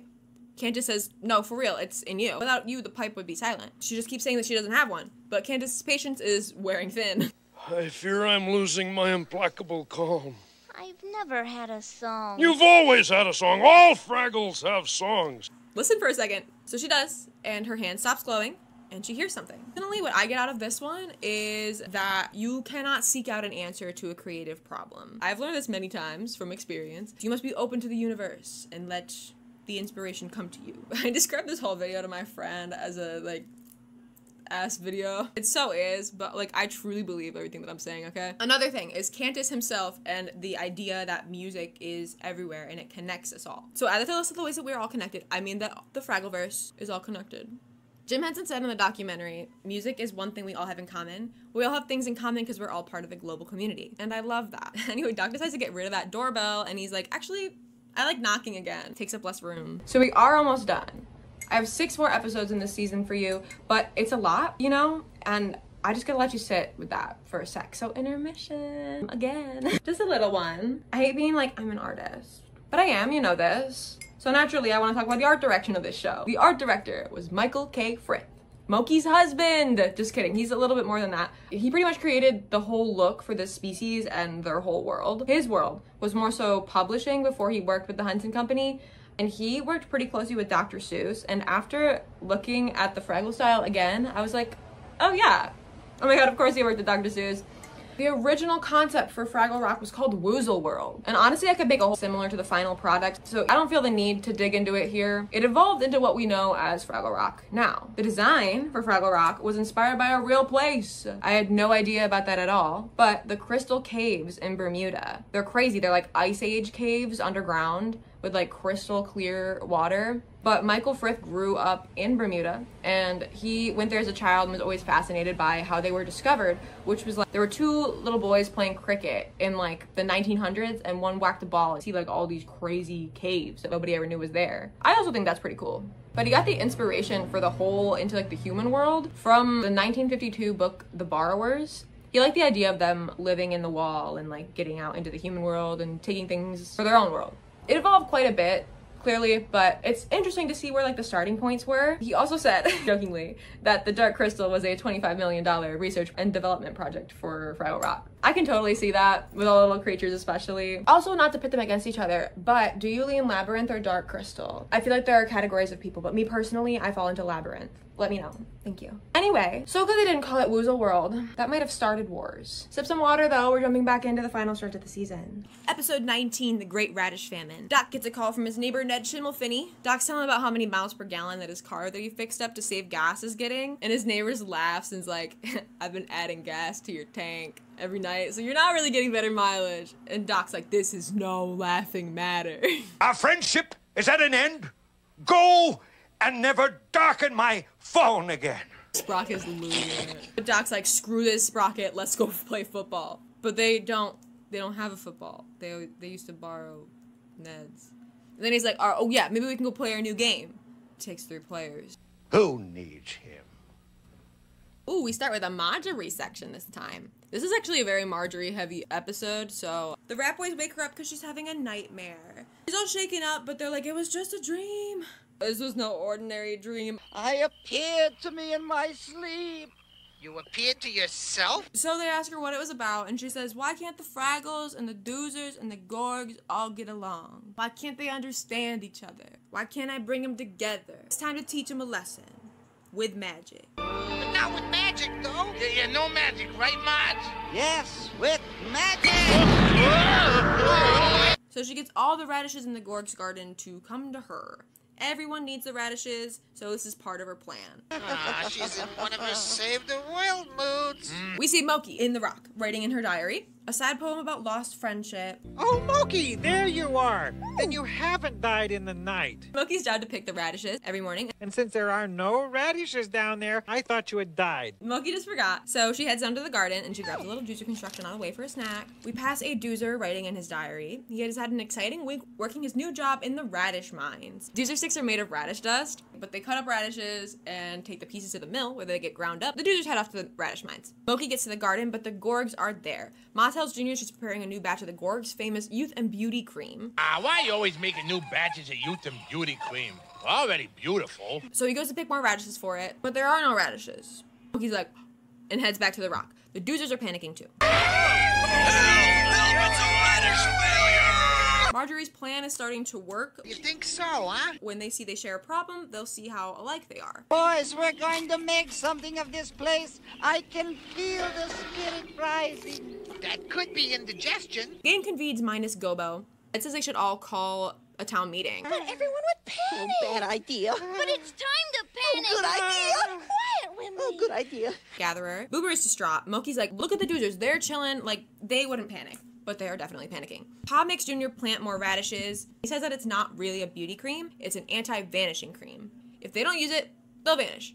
Disappear right before their eyes. Is this how the rest of the Gorgs disappeared? Because I've thought about this for a while. I'm not sure. The doozers have decided to take up knitting. They sing little songs in this episode, but I gotta be so honest, I just don't really care for the doozer songs. Knit one pearl two, what's a doozer gonna do? But they don't have anything else to do because they can't work without radishes. In next season, I will get more into like the individual doozers. All of the doozers have names that are like straight from a hardware catalog. But they don't really get super into the doozers this season, so I do kind of just have them as like one. Sorry, I'm replacing Cantus. I keep forgetting to switch these guys out. The doozers are a character on the board, okay? I'm sorry. I'm sorry. That's a lot to keep track of for me. Hey, you're using all the lime green. My cardigan would look silly without lime green stripes. They eventually get fed up with this, though, because they just want to build. The doozers are one unit in season 1. One of them starts to blame the Fraggles for this because they think that they took all the radishes. Moki is writing in her diary. So, diary, life gets worse and worse. They haven't had a good meal in 3 days. They're slowly starving. No radishes, no doozer builds, but she's like, I can't just write about this, I gotta do something. Pa is looking for Junior. He thinks that it's his fault because he's in charge of the garden. Ma says the Fraggles probably did it. Literally everyone is blaming each other here. Junior comes outside with a mirror and goes, Well, Head, this is goodbye. Rest of the Gorgs. And that's what it's like out there, Marjorie. Boys tell Marjorie this isn't working. They're all just running in circles, blaming each other. And Marjorie's like, why do I bother trying to help them? I still don't get it. Doc is now, it's been several days since they've spoken. Doc's like, who needs him? And Sprocket's like, me. We do. I miss him. And Doc's like, boys are worried about Marjorie. She is not well. She's depressed. Well, come on, Marjorie, sweetheart. Speak to us. She's not moving, Philo. Oh, do you think she's okay? I'm worried. Moki comes by and would like to speak to her, but the boys are like, go away. This is your fault. And she's like, damn, I guess there is no hope then. Marjorie's like, wait, come back. I know more about your problem than you think. And she's like, you know the Fraggles are in trouble then. And she's like, the Fraggles? What about the doozers? What about the Gorgs? And Moki's like, the Gorgs did this? And Marjorie's like, you're not getting it. They did not. Have you noticed that anyone else is suffering right now? I've been trying to make you understand each other. Even when you all share the same problem, you're still not getting it. They're just figuring out a way to blame each other. They're not even trying to come together to figure out what's going on. You and a doozer and a Gorg will go meet in the garden at midnight, so you can see how, like, they're looking for the doozers. They're all looking for radishes and little sweaters. Over for you. Just ignore her. Maybe she'll go away. Come on, guys. Moki's like, listen up. And she's like, one Fraggle, one doozer, one Gorg in the garden tonight. ASAP. One of you must come. Well, we'll talk about it. All right. And the doozers decide amongst themselves that one of them will go, and he's asking all sorts of questions, but the two head to the garden. Oh, please. What's a Gorg like? Well, it doesn't matter. The trash heap says we're all the same. And the doozer starts yelling at the Gorgs. Okay, listen up and listen tight. We gotta see a Gorg so the radishes will come back. The boys go back to Marjorie, but this is really how it happened. Junior comes stumbling out without his head, and Moki tosses the doozer, and they just scramble and run. Marjorie's like, okay, well, not a total loss. They were all there. The Fraggle got the doozer to come, and then the doozer got the Gorg to come out. So, mission success? Close enough. I mean, it may not be perfect, but it's a beginning. Mission success. Maybe they'll get something out of this. Maybe they're a step closer. No Uncle Matt this episode. I'm not sure Gobo's here either, actually, now that I think of it. Another connection for 3 of the species, radishes. Oh, also, I don't know if I've touched on the fact that Marjorie is magic for real life. Like, she, for real, is magic. I knew she was dealing with potions and spells and appearing to people in dreams and shit. But this one... Schimmelfinny? No, I don't believe I know anyone of that name. He's like, come on over, and Sprocket's so happy too, and Doc's excited to hand buzz him. Pleasure to shake his hand. Episode 20, The Garden Plot. This time, Gobo's already in the workshop, but he bumps into Sprocket and gets chased into the hole again. Doc comes in, and Sprocket tries to tell him what he saw, but he can't explain it, because, you know, he can't talk, so he's gotta charade it. Doc gets kind of close when he says frazzle and fragile, though. Are Fraggles a known species in this world? It would explain how no one is phased. Anyway, Gobo's like, outer space just keeps getting weirder, and Red's like, looks the same to me. You're losing your explorer's edge. And Gobo's like, why don't you just go do it then? And Red's like, nah, outer space is a you and Matt thing. I'm not gonna touch that. Oh, it would just be wrong. So Gobo says he's gotta go on his own. Explorer's edge or no explorer's edge, at least I've conquered all my fears. Sprocket is trying to get Doc to say Fraggle still. Gobo comes back in and gets his postcard and gets chased away as always. And Doc says Sprocket's too big to get into that hole anyway. So Sprocket gets a hammer and he starts knocking at the wall. Red and Gobo are walking back through the rock and Gobo says he was graceful this time. And Red disagrees, but he cuts her off with Matt's postcard. Matt says the silly creatures love rolling things around. They have rollers on everything in Fraggle Rock. Keep it that way. Myself. Red calls Gobo fat out of nowhere and tells him to go on a diet. Insane and out of line. And she's like, no, I'm going right now. Junior Gork has the crown of the kingdom on and dreams of when it'll all be his. Pa yells at him from the other room, so he gets startled and he puts it down. Pa's like, will you just sit down for a second? Like, stay out of trouble. I'll be there in a minute. And then Junior accidentally sits on the crown and squashes it. And of course, that's the crown that Pa was looking for. He's pissed. His great-grandpa gave him that crown. So pissed that he sings about how stupid, dumb idiot his son is right in front of him. And he's like, somebody come take my stupid ass son away from me. Get him out of my hair. I wish I never had this motherfucker. Is Junior okay? For real. Ma comes in and is like, the Cabbage Patch is at its freshest, we gotta go pick the cabbage. So Pa goes with her and Junior announces their exit. We see Teeny Red, Mini Red, my favorite. She's like, oh my god, nice, all the Gorks are gone, I can go to the garden. Wembley and Moki are walking towards the hole to the workshop. They hear knocking and they see Sprocket's big face in the hole, trying to make it bigger, and they scream and run away. Great idea, I'll blow the rock up. So he runs to go get dynamite. Boober goes to get Gobo. Don't be afraid. I'm not afraid. Tell Gobo, I'm not afraid. These are perfectly normal things to be feeling, especially in a situation like that too, but she knows. She's still afraid of Az's fear and doesn't know why. I love how this is one of Red's character traits because she's so much the opposite usually. I think it's a very real thing for people. Anyway, Gobo and Boober smash into each other and they try to tell each other what's up at the same time. But Boober's like, Gobo's like, don't worry about Red, she's at her best when she's impulsive. But once they get there, she's gone. Gobo heads outside to find her just as Red comes back in and she's like, you put a boomstick in here, so I carried it out there. And Boober's like, but Gobo's out there now. We see the castle get blowed up and Junior's like, my mom and dad are gonna be so mad at me. No, he could be hurt though. So they both go to help him. They need to get the chunk of wood off of him. Where are the villains who did this? And he's like, okay, it's what you think. They're like, oh my god, did they try to hurt you? And he's like, yeah, wow, it was so horrible. It was all these guys and just against me. As they were walking away, Junior asks a bit too many times if Ma is a good kisser. Does Ma kiss good? Does she? I'm gonna put that one down in the file. Gobo's okay. Boober's like, Red saved everyone. Gobo, I was so frightened and so worried about you. I was worried about you too. And they all run back to the rock. Doc's back and he's like, Sprocket, you're catching a little snooze. Doc can't find his rent money. He swears he put it somewhere safe, but he can't find it. He notices Sprocket's got a lump on his head, so he's like, how did that box? So he looks at the box, opens the box. It's the rent money. Wow. Episode 21, Gobo's discovery. Sprocket's feeding himself today. He's his own man. Doc gets a letter rejecting his freeze-dried eraser from the inventor's paper. He's like, I'm going back to being a bar. Doc is practicing using his shears on a feather duster and is like, Sprocket, let me try on you. Don't worry, I won't cut your tail off. Gobo fails again to get the card. He's kind of getting down on himself at this going to outer space, just like his uncle. So he flashes back to the day that he made this decision. Well, I'd really like to be a juggler. Excellent! I knew you'd want to be an explorer just like me. What? Wembley's there. Hi, Gobo. What are you thinking about? Oh, nothing. Yeah, me too.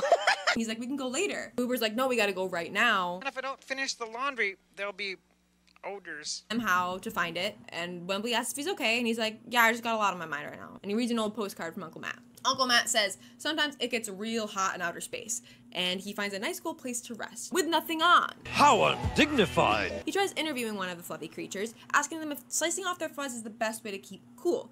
He receives no answer. He gets snatched up by a silly creature, and his hair sliced off. Trying to be like him because I want to be, or because I'm supposed to be. And he sings a song about this. I sometimes think that nothing's real. Crisis. He's not sure if he's really wanted this or just convinced himself of that this whole time. And that's hard to deal with. She asked him why Boober and Wembley were turning down past Belching Boulder. That leads to the great wrong directions because he was too caught up in his own head. If they disturb, the Gobo keeps going, worrying that they're lost or crushed, calling out for them the whole time, running into creatures. Doc is giving Sprocket a haircut. He remembers why he quit being a barber. Had to deal with dogs like you when they were people. Wembley, did you know anything about this? Well, yeah, but I saw we taking a long... And they sing a little song about what if monsters came and sat on them, and I love them. And what if something scared us till we thought we were dead? Oh, is back in the cave. He worries that he disturbed the invisible gargoyle. He wouldn't know though. But he sees the belching boulder and he races off. Something behind him glows. Really? Who found you? No one. Well, then you didn't get lost. And now he doesn't want to be an explorer anymore. It's like a whole thing for him. Feeling sorry for himself. We see the glowing thing again, and it looked angry, and I'm so distracted by it every time. It's so cute. I love them. I guess everyone else is having a great day though. Granny Fraggle's going on a picnic. I'm gonna tell my radish joke and everything. Only you can save us. And only you can save us. We see Granny Fraggle's picnic get blown away though. What would the volunteer fire department do without Wembley? Well, actually, they're not much with me. Troubles. And he can't be the me he wants to be. Nobody gets why he's so depressed. They're like, he's literally just up in his head right now. Like, we like him regardless of what his job is. I don't know what the deal is. Like, we just want to support you, dude. Gobo has achieved in a matter of moments a wretchedness that it's taken me a lifetime to perfect. Suddenly everyone comes in a panic, getting blown around everywhere. And the gang is like, what the hell is that? Oh, what's that? What does it look like? Nothing! What does it sound like? Something! I'm done exploring. One day I'll tell Uncle Matt, and that'll be... Except for now they're for real in danger, and Gobo's like, oh no, what can I do? But he goes to leave the room anyway, and just gets rocketed back in by the wind. So he's like, okay, well, I'll go help. I don't deserve this! And they're like, what do you mean? You saved us. And he's like, I set it free, you shouldn't be thanking me. But he wanted to face whatever danger that there was to save the Fraggles, and I like that his friends still supported him through his little crisis. They just wanted to help him figure things out. Like, we're a little annoyed. Gobo goes back out into outer space and gets his postcard. Sprocket has a fancy stash now. And Doc wants to open a whisker barber shop for dogs. Episode 22, Moki's funeral. Doc gets a phone call. It's Ned, the neighbor, but Doc's in a bad mood because he's had hiccups all morning. I get that, for real. He hates the dumb advice people give the most out of anything. Sprocket laughs at him and Doc says some shit that he doesn't mean because he's upset. And then Sprocket's upset. Moki's walking along and Gobo and Red come up. And she asks where they're going. Gobo's like, oh, we're still building a boat down at Sweetwater Grotto. Yeah, I'm in charge of construction. He's in charge of mistakes. Oh, yeah, my first mistake was asking her to help. Moki's heading up to the garden to get radishes, and she's like, oh, when I'm done doing that, I can come help. So Moki goes to the garden, and it's all caged off, so she can't get in.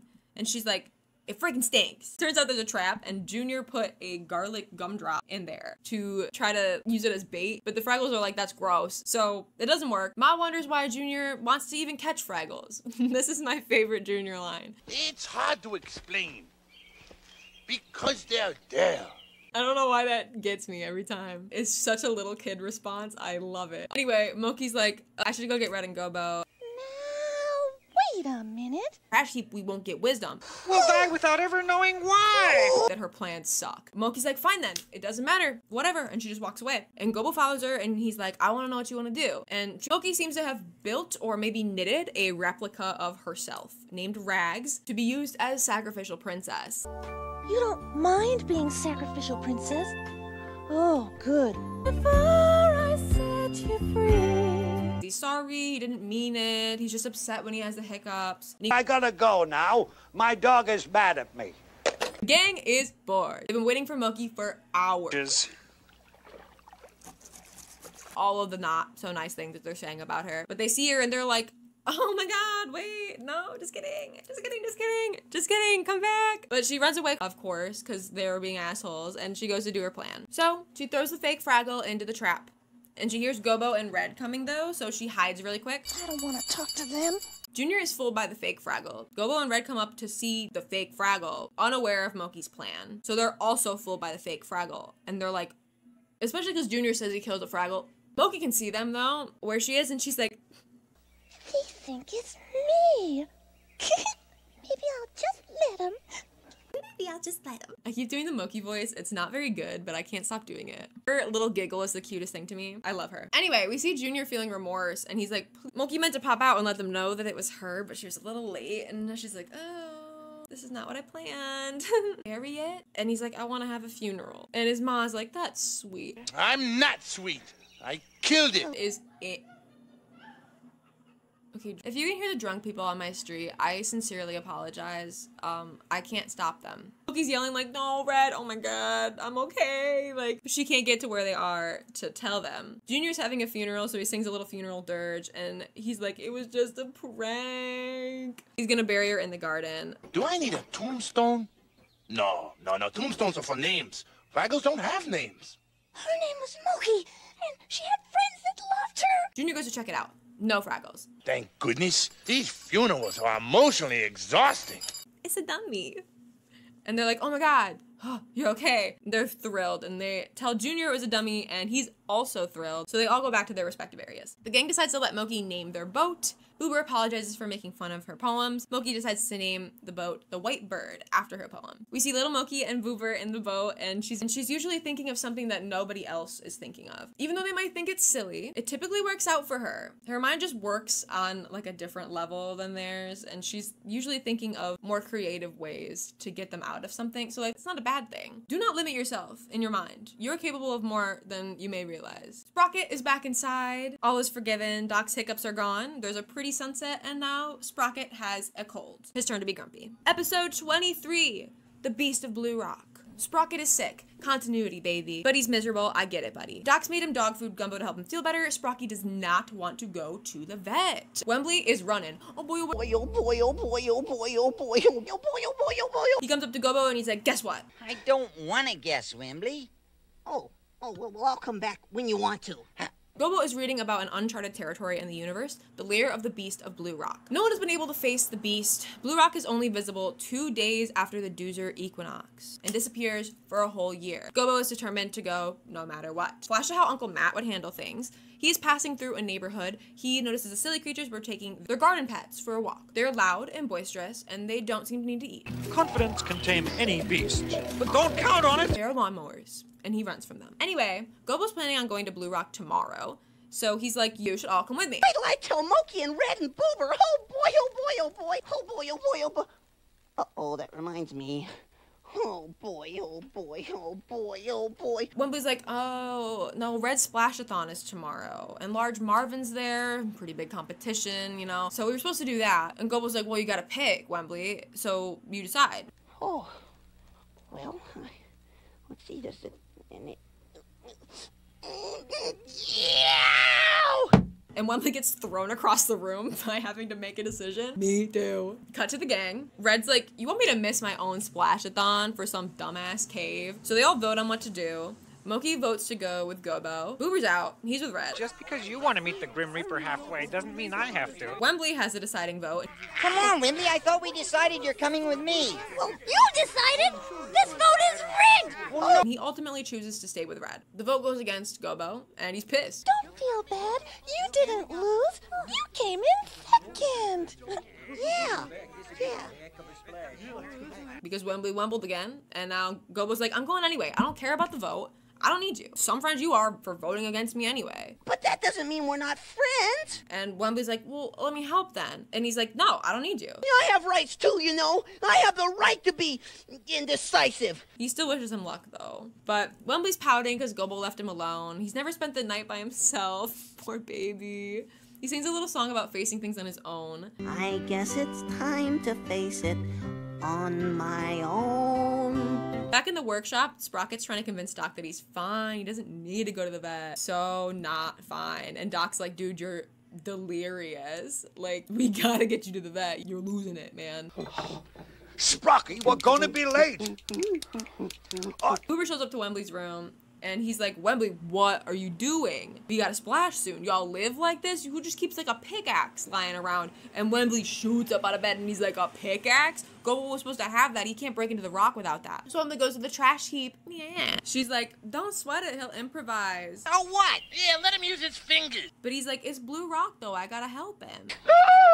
And she's like, oh, that's dangerous. Let me give you something that'll protect you if you're going after him. Something to keep your mind off the monsters. She sings a song about being brave, but like most of it just says, jump up, turn around, cross over. Come on, Mr. Be brave, boy. And I don't really know what this one means. Maybe it's magic words. Yeah, I'm not really getting this one, to be so honest. I guess it's a spell, so yeah. Boober's talking to Wembley and he's like, you're not explorer material. You can't go alone. Or fall into a pit of poison cacklers. Oh, don't say anymore. Are you kidding? I was just getting started. And Wembley's like, oh, so you'll go with me? And he's like, actually, no. But Wembley's like, Gobo needs his pickaxe, and he ventures off. Boober tells the girlies, and they're like, sorry? We gotta help him. And Red's like, Large Marvin's gonna win anyway. It doesn't even matter anymore, so let's just go. Wembley's venturing further, and he's spooked, of course. He's trying to remember the trash heap song to help him feel more brave. The rest of the gang find him, and they're like, oh my god, okay, you're good. Let's go find Gobo. And Wembley's like, you guys missed the splash-a-thon. And Red's like, you're more important anyway. They find some ancient doozer construction, and Wembley goes to get them some to snack on. So he's like climbing across it, and it breaks and flings him to the other side of this like ravine sort of thing. And the rest of the gang is stuck on the other side. So Wembley just like keeps going, and he really can't go back anyway. So, and he's just so worried about Gobo, so just keeps going. Sprocket, afraid of the vet, doesn't want to admit it. Doc is like, you gotta face your fears. I'll be there with you, and you'll be a better dog for it. So they go to the vet. Wembley is back at Blue Rock, and he finally runs into Gobo, and Gobo's like, oh my god, are you okay? And he's like, yeah, I'm excited. I get to see my friend break into Blue Rock. He's like, I can't. I don't have my pickaxe. And he's like, no, I brought it for you. Wembley, I don't know what to say. Well, don't say anything. Just go ahead. But Gobo's scared. And Wembley's like, you are scared? For real? And Gobo's like, yeah, well, let's just go home. Like, I don't even know if I want to face the beast anyway. And he's like, oh, damn, maybe I'm Wembling. Oh, that's okay, Gobo. I do that too. We can Wemble together. And they sing a little cute little ditty. And I love it. Well, when I'm Wimbledon West, I take the friend I like best. So we can Wemble side by side. I've heard this one was a favorite of Jim Henson's. I'm not sure how true that is. Gobo gets fed up with Wembley sometimes, but he loves his friend for everything that he is. And he can't even blame him because it's not like he doesn't do those things too. So Gobo's like, oh, the Wemblin song didn't even help. Let everybody down. But Wembley goes and he gets the axe and he starts breaking the rock. And Gobo's like, dude, the beast is in there. Like, you could die. But Gobo, I don't want you to be a failure. And he's like, you're doing this for me? He's like, yeah, you're my best friend. So cute. They get inside and it's fucking Marjorie. The beast of Blue Rock. Who are you calling a beast? She's like, what took you so long? Amazing what a little rumor will do. Kept Fraggles out of here for so long. And they're like, so there's no beast? And she's like, you thought it. It was fear. That's the beast. He'll be back. True enough. And they're like, we couldn't have done it without each other. Time to go home. They both faced their fears and they helped each other to do it. And if they were alone, it wouldn't have worked out like that. The kinds of people you surround yourself with are so important. Like, you want people that are understanding of how you're feeling and they're there to support you and help you through tough things. I just love seeing this in this group. I feel often they don't really expand upon the deeper relationships between characters in children's shows. Like, it can feel pretty surface level, if that makes sense. But I don't know, these guys really get me. Love the group dynamic of, I don't know, I love the way they interact. Anyway, Large Marvin won the splash-a-thon. Gobo and Wembley get plopped into the pond in the rock. And I guess that beats out Large Marvin's splash, so psych, actually they won. Sprocket went to the vet, yay, so brave. But now he's gotta take his medicine. Episode 24, the new trash heap in town. Doc is stacked. He comes home with ice cream, cookies, cake, chocolate, potato chips, Doggy Delights for Sprocket. He's not digging that. Sprocket's been exercising, it seems, so he's not really about the Doggy Delights right now, unfortunately. But Doc's got a miracle diet trick, distilled from the finest rutabagas. Sure, man. You've heard of fighting fire with fire, haven't you? Well, I'm fighting food with food. One sip before each meal, and the more you eat, the thinner you get. I ain't no medical professional, but that sounds like a parasite or something to me. Gobo is bedridden with a hurt leg. He got thumped by a gorg and lived to tell the tale. He and Wembley have been eating so much of Moki's rutabaga soup though, and they're like, we are gonna explode. But she brings them more, and she's like, okay, I have something urgent I need to attend to. She's gonna paint the first ever portrait of the hairy-chested batworm. This is, if I'm not mistaken, the first cave creature with like a definite name that we see here. Yeah, they only come out at night. When will you sleep?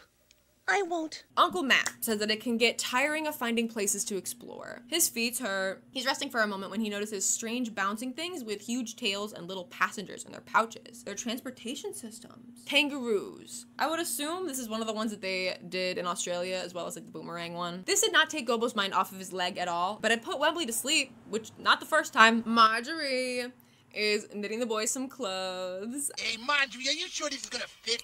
Do not worry, Gunji. I know your nose like the back of my hand. Oh, sure she does. Look what she done for me. I really just wanted to show you how cute they all are. Moki is waiting for the batworm, but she's drifting off. But he shows up, and ew. This thing is awful. I hate him. His foot stance, whack. The way he talks, whack. The way he smiles, whack. She has him smile and pose for her. I wish he wouldn't. Wembley is having the nightmare. You know the one where Junior's being a menace and wanted to thump all their legs? Marjorie is speaking through the void to them. It's only a dream, babies. Ed comes running in and to Gobo and Wembley's place. She's like, the trash heap said there's a new way to find wisdom. And Gobo's like, I don't know what everyone is in a fuss about. She literally just told us to think for ourselves. But okay, Fraggle meeting with the world's oldest Fraggle. I guess they're all looking for a Fraggle that has done something that no one else has done before. Just at this moment, Moki comes in with her portrait of the hairy-chested batworm. Like, hey, check it out. And they all start chanting her name. Doc is living his best life, eating all the foods. He's like, I'm gonna eat a snack right after the diet juice. All part of the plan. Order pizza. Oh, I'm feeling slim and trim. Where's that pie, boy? Love that part for him. Moki is elected the new trash heap. Well, if you insist. We do. Now start solving problems. I love so much how Wembley will repeat people's words to hype them up. That's so me. Please, the Fraggle mind. Oh. Also, he does his little like squeak bonk thing, like little ad-libby noises. They were all ad-lib. And according to one of the other cast members, Steve Whitmire would just do that out of character. I love him. Anyway, the Fraggles start swarming Moki. Ed is trying to organize everyone into lines based on what they need, but it's chaos. If you're not having any fun, it would be that line over there. You look like you're not having any fun. Why don't you go over there? Wembley is nyang. I love Moki's little get up here. It's really cute. So Boober is stressing because he can't get the grass stains out of Gobo's thumb. He's like, I'll ask Moki for advice. And Gobo's like, you know more about laundry than anyone. Why do you need her help? And he's like, well, she's the new trash heap. And Gobo's like, okay, that's it. I'm going to see what's going on up there. Red is selling Moki merch. She's just peddling buttons to everyone.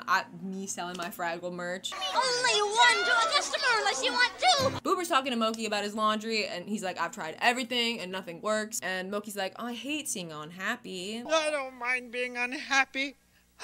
I just can't bear the thought of a laundry failure at this point in my career. And Moki's like, maybe it's a sign this time for change. Like, maybe give up laundry? And Gobo's like, you can't tell him that. Laundry is his life. Moki's like, do not question the Oracle. Gobo's like, you don't give a shit about the truth right now. I'm out of here. Why I said that? Like, knock that shit off. You're hurting people. Like, you're not. Damn. So I'm really not an Oracle. Fraggles don't want to think for themselves, though, for each other. I really like this exchange. Like, first I like that she didn't really hesitate or stew on it at all. She, like, went right to him. She was like, hey, what's up? And they hashed that out. And he doesn't agree with what she's been, and, like, being able to be real with each other and keep each other in check. Moki goes to love it. Moki says that she's been meditating on Gobo's problem. He's been afraid to go to the garden since he's been really badly thumped, but she has a solution. Gobo will challenge Junior to a duel. And they're all like, what? Well then, I'm going with him. Me too. Well, we've all got to go sometime. May as well be for a friend. Yeah. And Moki's like, oh, and everyone has to be blindfolded, by the way. And the oldest Fraggle is like, okay, that's the dumbest thing I've ever heard. That's it, you're out, you're done. She's like, you're damn right, I'm not the trash heap. The dream didn't even say anything about me. Y'all need to find wisdom in yourselves. The Fraggle, she's not the trash heap anymore. Gobo gives her a hug, and he's like, you were great. And she's like, you were too. And she puts her little crown on him, and she does her cute little giggle, and they run off. I love them. Back with the real trash heap, the Rat Boys have little Argyle socks on their noses that she knitted for them.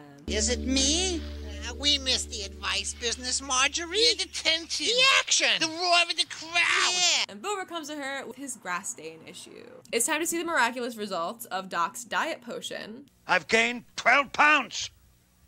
There's something wrong with this scale. They work like that. So there's that. Wow.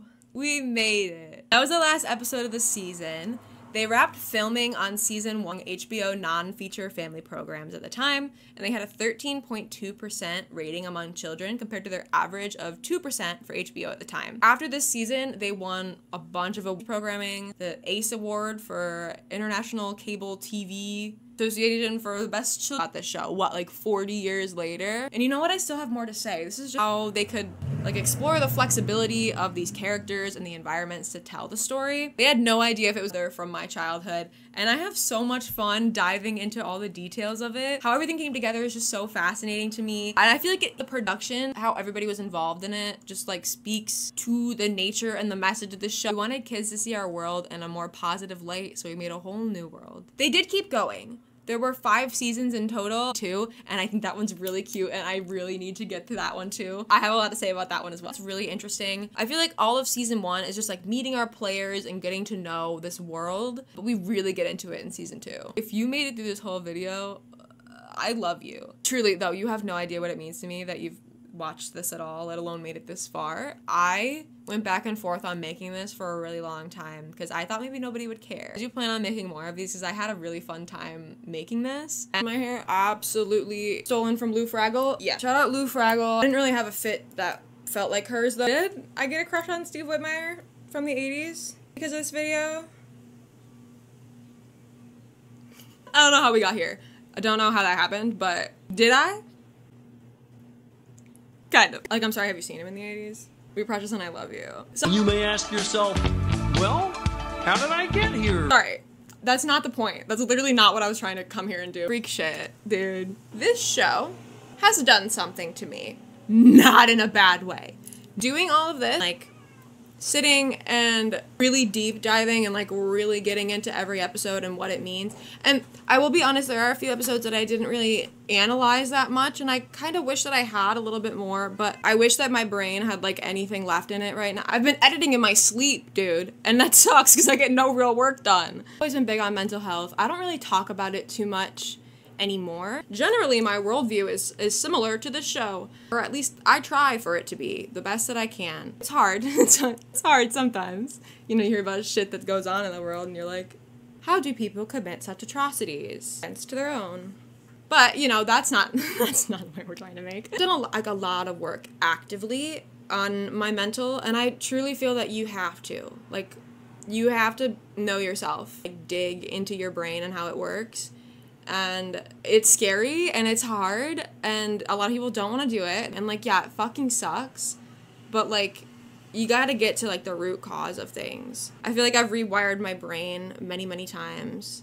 I've been in a couple situations, a couple scenarios. I've had to do a lot of work to like pull myself out of some rough spots, and a lot of this show is like kind of doubles down on the things that I already have to like reteach myself. And like, while I'm going through and I'm watching all these episodes and I'm like really digging into it, it's like healing parts of me that I didn't realize needed work, or like maybe I don't know if this was like the final like push that I needed to like break me out of like these nasty mindsets that you learn. I can't even like think right off the top of my head right now like anything specifically. It's really helpful if you can watch a kids show and like truly retain the messages that it has in it, if it's like a good one anyway, you know, like this is a good one. I feel like another good one to do this with is Bluey. I'm serious about this kids shit, alright? I am a Bluey girl. The things that they teach in that show, and they simplify it in a way that kids are gonna get it, right? So it's not like something that you gotta dig into and you gotta use your brain to like figure out and be like, oh, that's what this means. That changed my life. No, dude, they're gonna explain it to you like you're a fucking child. But sometimes like you seriously need to wipe your brain and be like, okay, it's really hard to unlearn like shitty mindsets too. Go watch Fraggle Rock for real. If you haven't seen this show, please go watch this show. I don't even know like how to like elaborate on this well enough or that it makes sense, but I'm like, seriously, this show has done so much for me, and I have such an attachment to this show. I don't really know like where I'm going with this. My brain is like actually actively rotting out of my ears right now. I really want to get into the second season. There are a few episodes that I'm really excited to talk about. So I really hope that people watch this. I really hope that anybody has made it this far. If you have, I love you so much. Thank you so much from the bottom of my heart. Like, actually, truly, thank you so much for watching this if you have. I'm so scared. I'm almost done editing this. Like, I'm in the home stretch now, and I'm so truly scared that nobody's gonna give a single fuck. And I think that viewing the world from a Fraggle Rock lens makes it a lot easier to exist. If you've seen the show, or even if, I'm not even sure if this video would give you an idea of them. I don't know. It's all a blur to me. I don't know what's going on anymore. But if you relate to one of them specifically, please let me know who it is. And please let me know your favorite episode if you have one. And also, if I happen to like not dive into one of the episodes here that you want to talk about more, please, let's talk about it. I would love to talk about it. Please, oh my god, talk to me about this show.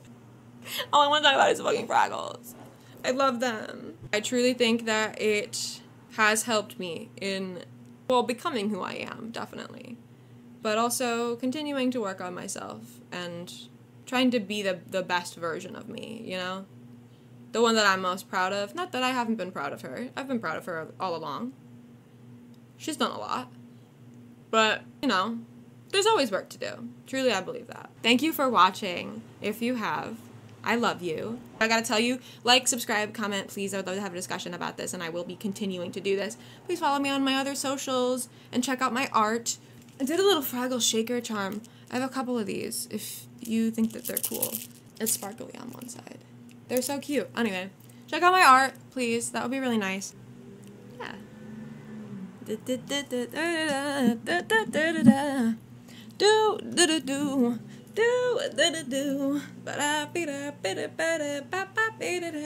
Squeak, squeak, squat,